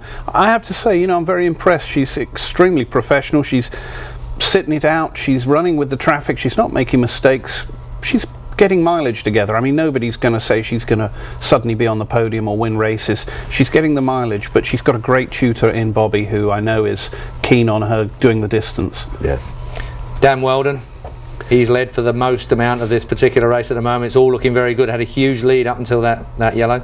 We can be sure we're in for a very tight championship this year, so Dan will really be pleased with the fact that whatever else happens from now till the end, he's got 2 points for leading the most laps in the race, and that's a great start. The other thing, Keith, I think it's worth just touching on is the tremendous effort put in by the Chevrolet engine, which is contracted for them by our friends Cosworth out of Northampton. They've done a tremendous job over the winter to get that engine back up there, and it's great to see the IndyCar series with 3 engine manufacturers in the top 5. That didn't happen last year. year when it was pretty much a Honda walkover. Well, so lots of things going on in this race. A season of refinement, and I think, Paul, you were the first to mention it before we came on air here about the teams that have gone out of the series and the ones that have come into it. So there's been a fair old a bit of movement in the closed series, hasn't there? Yes, well, it's always, you know, it's a very commercial business, and it's all driven by the sponsorship dollars, and there are teams that traditionally have had strong sponsors and teams that haven't, and they come and go. But you've got people like Chip and Bobby who have taken an extra car on board. You've got Vision Racing, which is Tony George's new team, which is basically Kelly Racing. So some have come in, some have gone out, and some have expanded. It's the way of racing. And of course the highlight for me, I have to say, about this year is the fact that we've got road courses involved in it. And the part of it I like the most is in the final 4 races of the year we have 2 road courses in amongst there, and that really could give us a situation where the unlucky Dario Franchitti, who found himself, oh dear me, well we're looking at live pictures now Brian Herter. And Brian Herter, and we have another fire, and that's one on the side of the car. So Brian Herter, let's take another look at what exactly happened. We can't. Oh dear, oh dear, and that's Scheckter as well. He's out there, and that's 3-4 cars involved in that, and that's a big mess. And there's Paul Dana trying to miss the accident. Well, all this has happened while you were with us here in the studio. We were under our 6th yellow flag of the afternoon, and that was coming up to the green flag. That was coming up to the green flag. That was the build-up as they were taking a run towards the green flag. These are live pictures now. Well, they certainly had their hands full at Homestead, haven't they, this weekend with that incident. Matsura and Scott Sharp there. Stuck together. Well, Matsura, we saw him going across the grass a little bit earlier on and setting fire to it, and Scott Sharp, as Paul Cherry absolutely correctly identifies, out of the car. Matsura unbuckles himself. You can see the hands device on the back of the driver's heads, and can't quite picture. This is Scheckter. There's a lot of yellow paint there. I think you'll find. I think you'll find that's probably Brian. Oh, it is Brian. Well, a disaster then. And that's young Ed Carpenter's car. The Vision writing down the side is all there is on that. That's Tony George's Tony new George purchase. having to spend a few more bob then. Yep. Not that he's lacking in a few of that. So it's all happened in this particular, and that is a shame to see. Well, all of this is, but. No, Thomas was having a storming race, and to be caught out in somebody else's start line. Let's take another look at it. Well, this was the run as we are pretty much guessing to the green flag, and well, there you go, right in the middle of it. Oh, and he got away with it until that point. Thomas had steered his way out of it, but unfortunately got collected, and that's just so bad luck. So Matsura really starting that incident, getting it sideways on in the middle of the pack as we come to the restart. Take a look at it from another angle now. Kazuki Matsura getting it sideways on, and then he got himself corrected pretty much. Almost got away with it, but ending up there is Matsura sideways. I'll tell you what, he took his hands off the wheel a bit quick there, didn't he, as it came to the wall, as you would if you want to keep your thumbs. Now this is from on board with Danica, and this must have been an interesting experience for her in her first race, and extremely interesting for her. So Danica Patrick as well. There she is. She is tiny. She is tiny indeed. Now that is a great shame. We were making an analogy to the lady that used Sarah Fisher, when she got caught up in some major accidents. It sort of broke her confidence right at the time when she was getting to be fairly good. Yeah, but a long time ago, Keith, Mario Andretti said there are 2 sorts of drivers in this kind of racing: those who have hit the wall and those who are going to hit the wall. And maybe in some ways the heartless thing to say is it's a good job that Danica's got out of it. That is Danica's mother there, actually, in the picture with the yellow headphones on. Oh, I think the ambulance has blown a rod as well. Look, it looks like the ambulance has blown up on the way to the. I don't know why I'm finding it witty, but there you are. No one else is. You see, Thomas was doing it again there, which is over-accelerating as he comes up to the. Yeah, but round the outside went Matsura, dropped across as he lost the rear end. And again, when you're this close, we talked about it earlier on, once the wind has been taken off your wing, I'll tell you what, Danica was damned unlucky there. She just could not pull it down onto the inside of the track. Another look at it. She was in the group behind, and unfortunately had got. In fact, there was 2 accidents. There was 2 accidents there. Yeah. The second one was the Matsura accident that we saw earlier, but before that. Yeah. So 2 accidents in one, simultaneously almost, synchronised crashing. That's a lot of racing cars, and at the beginning of a season, that's always very worrying for the teams and for the manufacturers. We will definitely be out. There's Bobby Rahal. He's not having a happy day now, is he? Line Let's of hear from him.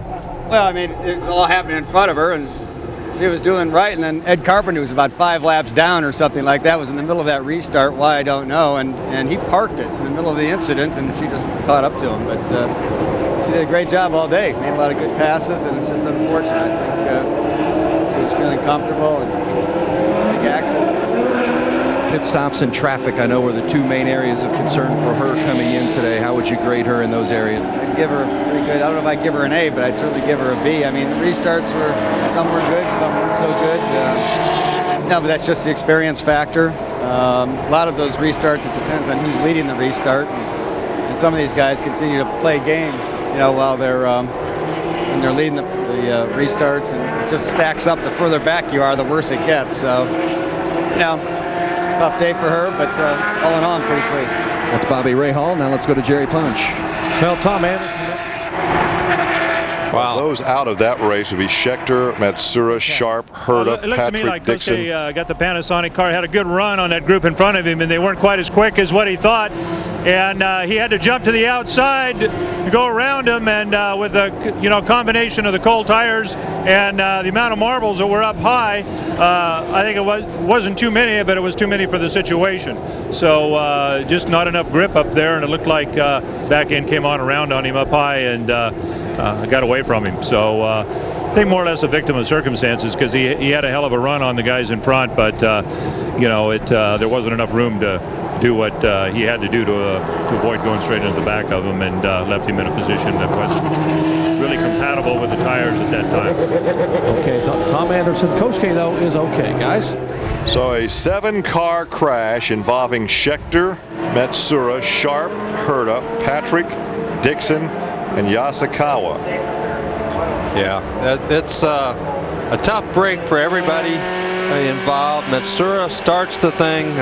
Once he's sideways in front of the whole pack on a restart, there's nothing anybody could do. I mean, Thomas Schechter, nothing he could do. Danica Patrick, everybody's a victim of circumstances. You're all trying to miss it, but there's just too many cars sideways at that point. 38 laps to go. Dan Weldon under yellow, still out in front. And so often, though, Larry, that's a very intense time of a race on that restart. One miscue, you're all jammed up there together. Look at that race car. Well, everybody knows. What race car is that? I can identify that. I think that was Scott Sharp's car, if I'm not mistaken. There's the 9 of Dixon. He got into Herta. Herta spun. Well, that was the car wasn't that the car that Patrick went over? No, she went over Carpenter. He hit Herta way back in the Carpenter's still out there. No, I don't think so. I think I'd like to see that replay. Carpenter was out of. No, that was Carpenter that she ran over. I'm almost sure. I'd like to see that replay again in slow motion, see who she ran over, because I thought that was a white car. Is that Sharp's mess, or that's Danica's car? Yeah, that's Danica's car right there. Wow. Well, we're still under yellow. We'll be under yellow for a while for this mess. A 7-car fracas has brought out the 7th yellow of the afternoon. And all the drivers, of course, that were involved will take that mandatory ride over to the infield care center. We want to take a look at the replay again and see if we can. Okay, there it's already happened. And you can see that's. Yeah, there's Dixon already up there. Yasukawa, Dixon, all those guys up there already out of the race. I wonder if we get back on that. That's Danica Patrick right there. Get on board with Danica Patrick, because I'd like to see who she hit, because you heard Rahal say it was Carpenter, but had she hit Carpenter that hard, why would Carpenter still be out there running? Well, I don't know. I don't believe he is. I think he's stopped on the racetrack. Oh, that's right. Carpenter's out. Yeah, we saw him standing there. That's right. Yes, we saw him standing there. Manning. There's Manning. There's AJ. So those guys making another pit stop. Evidently Manning wanting to make some changes on the race car. But he's in a good position to do that now. He's in 8th spot, 7th spot, but you don't have to fall that far behind now, because there aren't that many race cars left out there on the racetrack, to be quite honest with you. So you can make that pit stop, make some adjustments, and not have any problems. So. Well, darn, tough break for a bunch of people that time, being in the wrong spot at the wrong time. Right, really, yeah, it was. And like I said, Herta spun back there. Dixon got into him. Yasukawa. Those three guys were actually way behind the initial contact. But what happens a lot of times, because these cars are so low, the guy up in front of you lets out of the gas and you don't see what's going on and you make contact because you can't really see around him in the middle of the corner. You can only see so far. Well, it would appear the guy to beat right now is Weldon, because the only guy that seemed close in speed was Scheckter. Yeah. Scheckter was the guy that had seemed like had the best shot at beating him. Hornish and Castroneves have been quick all day, but they just haven't been as quick as he's been. Kanaan has a great chance. He's back in 4th spot, but I don't think he's quick enough. He can run as far up as 2nd. And Mira's all the way up to 5th spot, so that's the best position he's been in for a while. We only have 10 guys running right now. Yeah, and that's when you take out half the field, almost half the field in one crash, half the field that's left anyway. We have really 7 drivers in the lead lap. Really cuts down everything. Here's Dixon's car up in the air. You can see he's pancaked. He hit the wall pretty hard too. He got into Herta and he hit the wall very, very hard. You can see the safer barriers back there behind those guys. That is probably the best invention in oval track racing in the last 25 years. Those walls, I've talked to the drivers who have hit those walls. They said you just can't believe the difference. Here's Dixon. From Dixon's car.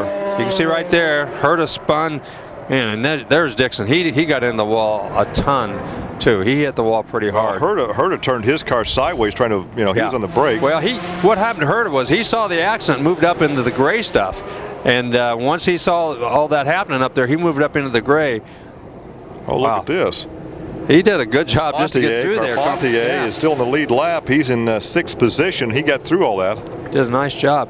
But that safer barrier we talked about, I talked to a couple of drivers and they said, oh man, I spun them. I thought, oh man, this is going to hurt. And then I hit it and I think, well, that wasn't so bad after all. So when you come after a crash and you actually think of it like that, then that wall must be a lot better than it is. Well, of course, that was developed in part by the Indy Racing League. The Indy Racing League was the major reason that was developed.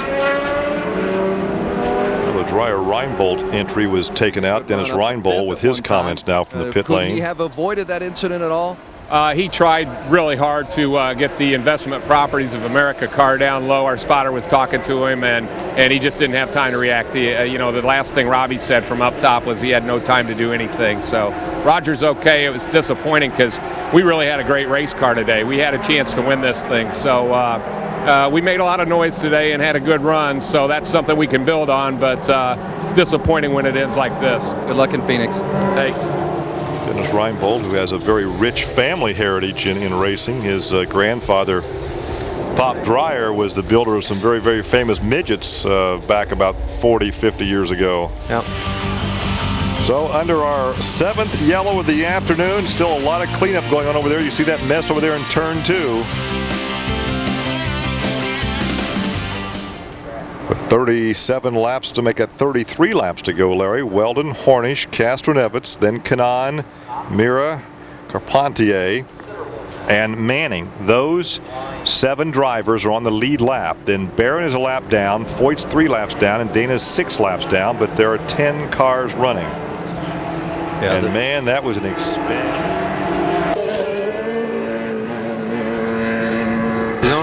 He wasn't going to lose anything by making that pit stop, so he went ahead and got on the right tires that he wanted. Matsura has been released from the infield care center. I don't know exactly. After the green flag, I was overtaking outside in Scheckter, and when I overtake Scheckter, I think it's Scheckter. I don't hit me left rear tire, or I don't know something. I had a contact with him. His car got loose? No, shouldn't be. It looked like you slid out, maybe dirty air a little bit? I'm not sure. Are you okay? Yeah, I'm okay. Okay, good news. Kosuke Matsura is okay. Well, he go back and take a look at that on the video, and here's no contact. He just got to turn sideways. Well, but a lot of times the driver doesn't know. I mean, you can be out there, and that can happen. He could see no reason that the thing got sideways on him, but from the video, you can certainly see that when he got pulled down out of that gray area, he had some marbles on the tires, and the thing just took off on him. Well, the tires were still cold too on that. The tires were still cold. I mean, he had a lot of things going against him, but we've talked about most of the guys didn't try that 3-wide move going into 1. They backed off and followed, and that certainly would have been the smart thing for him to do. So that was an expensive lesson, but the next time he'll know to be careful on the high side. Yeah, there's just not enough room out there. You get those right side tires out and that gray stuff. That's not the place you want to be, and like you said, he learned that the real hard way. We still have that. I think the cars have been removed from the racetrack. You see a lot of the oil dry out there. They'll have to sweep up and blow off the track before we can go back to racing with Weldon leading here with 30 laps to go. But Mr. Rice, look who's riding in second position. Our old friend Sam Hornish, 2-time IRL champion, and he's won this race 3 of the last 4 years. And he's not going to give it to Dan Weldon. If Dan Weldon wants to win, he's going to have to earn it. Unless Dan Weldon is just so much quicker that there's nothing at all that Sam Hornish can do. Yeah, Sam Hornish is a master of the restarts. He's going to do everything he can to get around Weldon on the restart because he knows that his best chance is to do it on the restart. He is so mild-mannered in person, but he can be a bully on the racetrack. It's that Dr. Jekyll, Mr. Hyde persona. Oh yeah, absolutely. And he can make you do some things you don't want to do on that racetrack, and he doesn't give up. He and Scheckter are a lot alike in that respect. They run where you don't want to run. That's right. They don't give in. They're not going to be intimidated. Well, it's going to be a while before we can check out the intimidation because right now they're blowing that oil dry off the racetrack before we can go back to green. Let's hear from Thomas Scheckter. It's ridiculous what happened, and if the IRL doesn't do something about it, I'm gonna, because it's dangerous for everybody out there, and I'm sick of these idiots driving like that. What do you think happened? I don't think I know. He 55 came across, caught scared, came across around me around the outside, and he tried to cut right in front of me, got sideways, and ended up taking out half the field. It's really upsetting. Everybody, Chevrolet and Pennzoil, put so much into this, and it pisses me off. I'm sorry, it does. Thomas Scheckter, number 4, another tough day. Dr. Punch? Well, down in the Tony Kanaan pits, and Kim Green, does your guy, the champ, have anything for his teammate or the 2 guys, the Penske's in front of him? Well, certainly when you talk to him and hear him on the radio, he's going to, obviously, Tony gives 100%. We really haven't been overly thrilled about our car all day, but if he can get to the front, he's obviously a veteran. He knows how to stay on the quick line around the track. So, Tony, I think, as usual on these ones, it's going to be all about the restart. If you get a good restart, you can sort of jump the guys a bit ahead of you. Perhaps you can get a run around them. I think his teammate Weldon leading is going to be pretty tough, but we'll be trying. It's Tony's home race. He'd love to win it. Okay, the Andretti Green.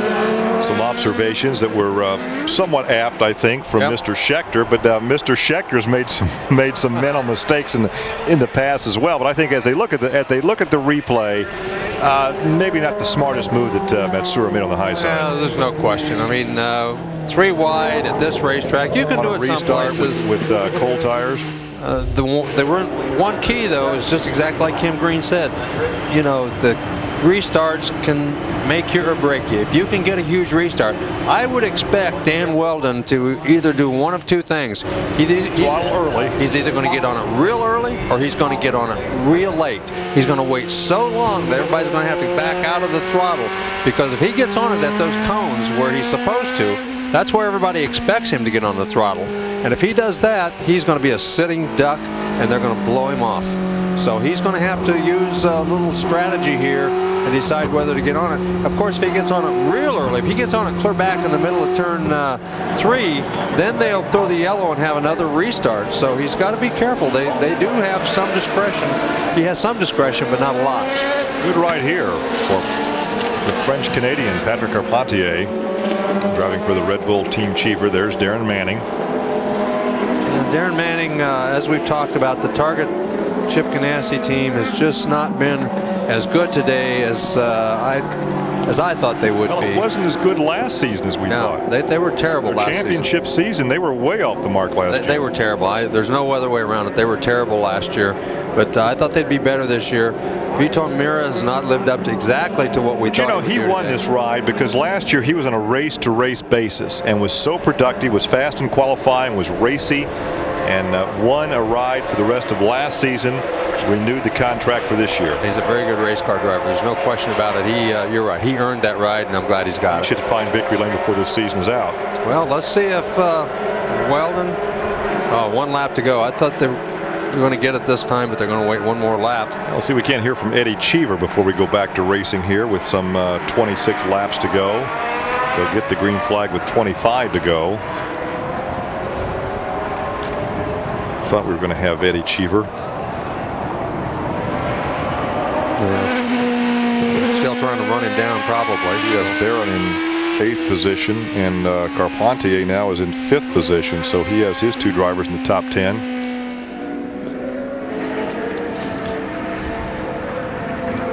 Let's see if we can't get Eddie before we drop the green. For the finish here, your driver's running 5th, Patrick Carpentier. Patrick's done a great job. It was kind of like an indoctrination by fire today. It's been a very exciting race. Our cars haven't been as quick as we wanted to be, but if he sticks with the draft, you never know. Still in the mix, currently 5th on this restart. All right, let's see what they do on this restart, Larry. Well, it looks like Weldon got going a little quicker. He did not wait a long time. Everybody kept up with him, but nobody got that huge run that you really need. So Dan Weldon did what he had to do. He had a great restart, and nobody got that huge jump on him where they could jump to the outside and get around. Well, there was a move to the inside for 3rd position by Kanaan. Weldon out in front. Hornish is 2nd. Kanaan tucks into 3rd. There's Kanaan, the green and white number 11. Then Castro-Nevitz drops to 4th. It seems to me like the Toyotas are still just a little shy on horsepower. Seems like they just have a little bit of trouble right there. They just didn't get a very good restart and get that. Vito Mira back in 5th position. Manning is 6th. This is back up in front for the lead. You know what Hornish is doing. Yeah, he's sizing it up, seeing where he's good, off of which corner. He's going to school on him. He's taking notes. Yep, trying to figure some way on the last couple of laps to make some sort of a move. Because he won this race in the last lap last year over his teammate. Certainly did. He just teammates thought he was going to go on the high side. He started the high side and ducked back low, little outside inside move, and then took the lead. Right, and you can see right now he's suckered Weldon up the racetrack. He keeps running a little higher and a little higher, and Weldon doesn't want to give him room on the outside, so Weldon also has moved up the racetrack. See, he's no longer right on the bottom of the racetrack. That's going to open up that position for Tony Kanaan. I was going to say, if Hornish moves up at all, then Kanaan's going to fill that spot. Yeah, Hornish moves up. He's moved out there quite a ways, actually. A couple of car lengths. It's kind of odd to see the guys running on the white line down the straightaways and a car width off in the middle of the corner. Weldon had 3 victories last year on his way to 2nd in the points championship. A little disconcerting when they hit that puff of oil dry there. The first 4 guys have pulled out into a little bit of a lead on everybody else. Those 4 guys are certainly the guys you have to watch if you want to win this race. Woo-hoo, right there. Kanaan tried to sneak under him. Hornish just would not give him enough room. Pulled right back down on the line. And right now, you really can't tell what Hornish may have to offer. No. He doesn't want to show what he has. No, he doesn't want to show, but I got to feel that Dan Weldon has been so strong all year long, or all day long. It's going to be, ooh, right there. Kanaan lost the front end. You can see him get out of the throttle, hear him get out of the throttle and kind of work the wheel. Oh, man. Castro-Nevitz was down on the white line going for the infield grass. Well, Castro-Nevitz had a little bit of run on him. When he lost that front end, he had to get out of the throttle. Castro-Nevitz had a little bit of a run. That was a blocking maneuver. Don't know whether they'll say anything about it or not, but he's certainly moved down to try to block him. No question about that. And you can see right now Dan Weldon has moved out. He's got 3 or 4 car lengths, and as long as he's got 3 or 4 car lengths, there's nobody going to be able to touch him. I'd like to say that Hornish, with all of his skill and daring, could get up there and do something, but I just don't think he can because Weldon has been so strong all day long, and right now he's just pulling away. Now there's Vito Mira back in 5th position. He had the 2nd fastest lap the last circuit, but the fastest driver on the racetrack is Dan Weldon. Yeah, he's moved around. He was back in the 7th or 8th spot on the restart. He's moved around everybody, moved right back up there, and is gaining on the leaders, but so far hasn't been able to catch him. Here comes Kanaan again, looking to the high side this time. Kanaan and Castroneves both appear to be a little faster than Hornish is right now. Hornish has lost a little ground. Kanaan's going to go to the outside, see if he can pull off the pass. He's going to get by him so he can run after his teammate. Right. Well, he did. He could have just went on by. Once he got to the outside, he just blew on by. Now, at this point, the lead is 8/10, almost 9/10 of a second. So let's see now if Kanaan can start to close in. Now, if Hornish comes back to battle for that position, that will be to the advantage of Weldon. Anytime these two guys get side by side, Weldon's going to have a chance. Oh, boy, he got...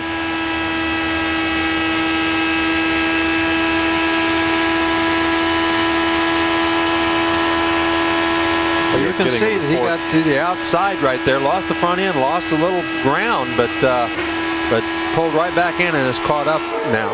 We're getting a report from the infield care center that Danica Patrick will be transferred over to Baptist Hospital. She does have a concussion, and that's not surprising, seeing her reaction when she climbed out of the race car and was really dazed, not sure where she was.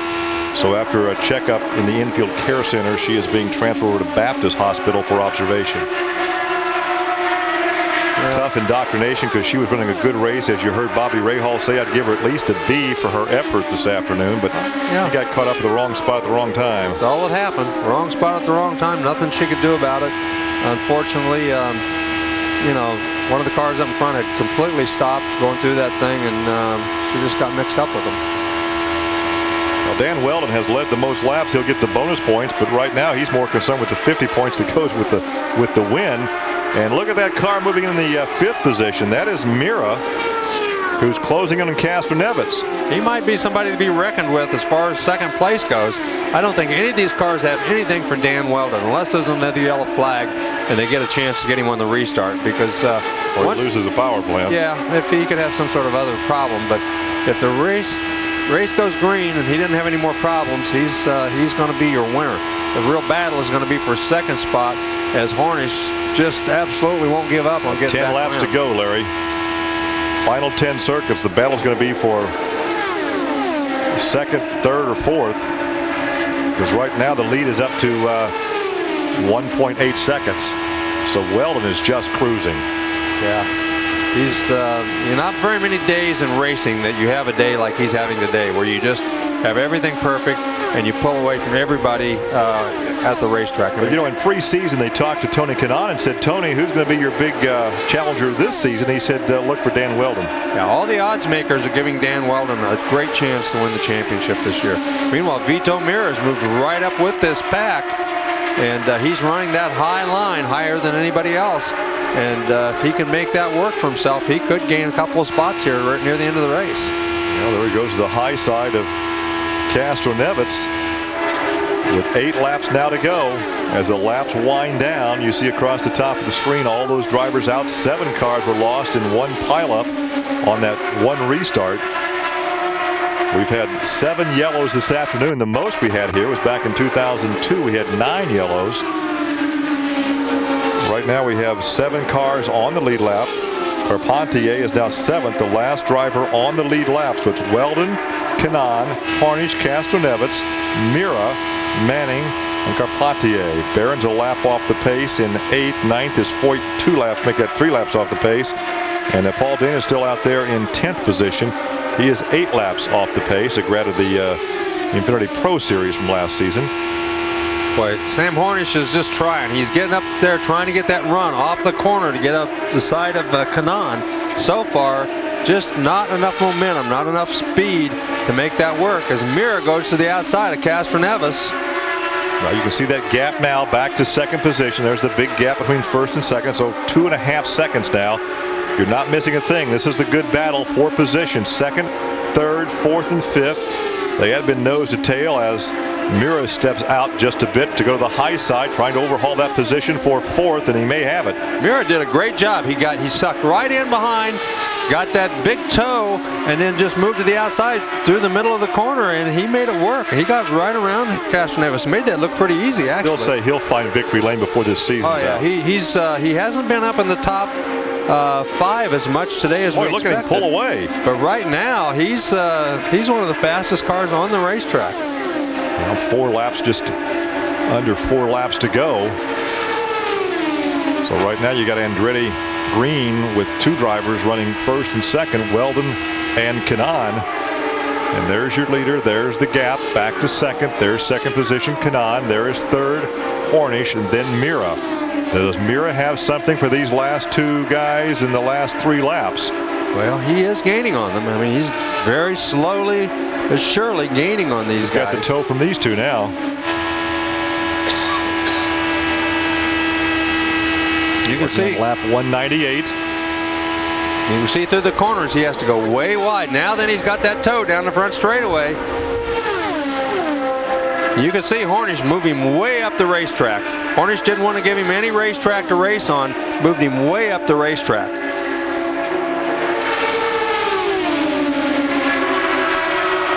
White flag out the next time by. The white flag for your leader, Dan Weldon. There's the white flag.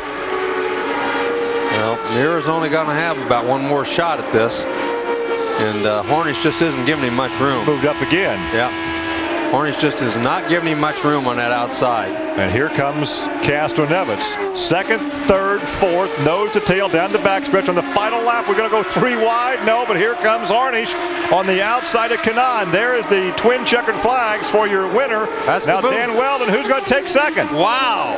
That was 3 wide for second place. There's no way to tell who won that. Hornish, Kanaan, and Mira. The unofficial results.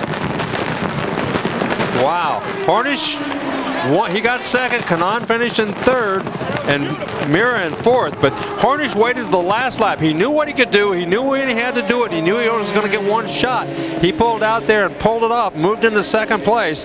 What a terrific move by Sam Hornish. But when he did that, he caused Mira some problems, and Mira didn't get his pulled off. There's a look down in the Andretti Green pit. There's Michael. Let's take a look at that battle for second place as they came all across the line. Almost a photo finish for second position. That was unbelievable. Sam Hornish, we talked about, he knew, you said it. You said he knew what he had to do. He's going to school. And look at this. He pulled out at the very last minute. He forced Kanaan way down. Kanaan way below the white line. And he slowed both of them up so much that Mira is coming faster than either one of them. Just wasn't enough racetrack. If the finish line is another 50 feet down the racetrack, he might have been in second. There it is right there. Fantastic stuff indeed. That's about it for today's spectacular start to the IndyCar series. We're back in 2 weeks' time with the XM satellite radio Indy 200 from Phoenix International Raceway out in the Arizona desert. That's on Sky Sports Extra on Sunday, March 19th at 8 p.m. Until then, my thanks to our guests Paul Cherry and Christopher Tate, to Honda for providing the engine, and to you at home for watching. A great day for Dan Weldon. We're in our 10th IndyCar year, and once again the year has started with a bang. We'll leave you with a look back at the action. Goodbye.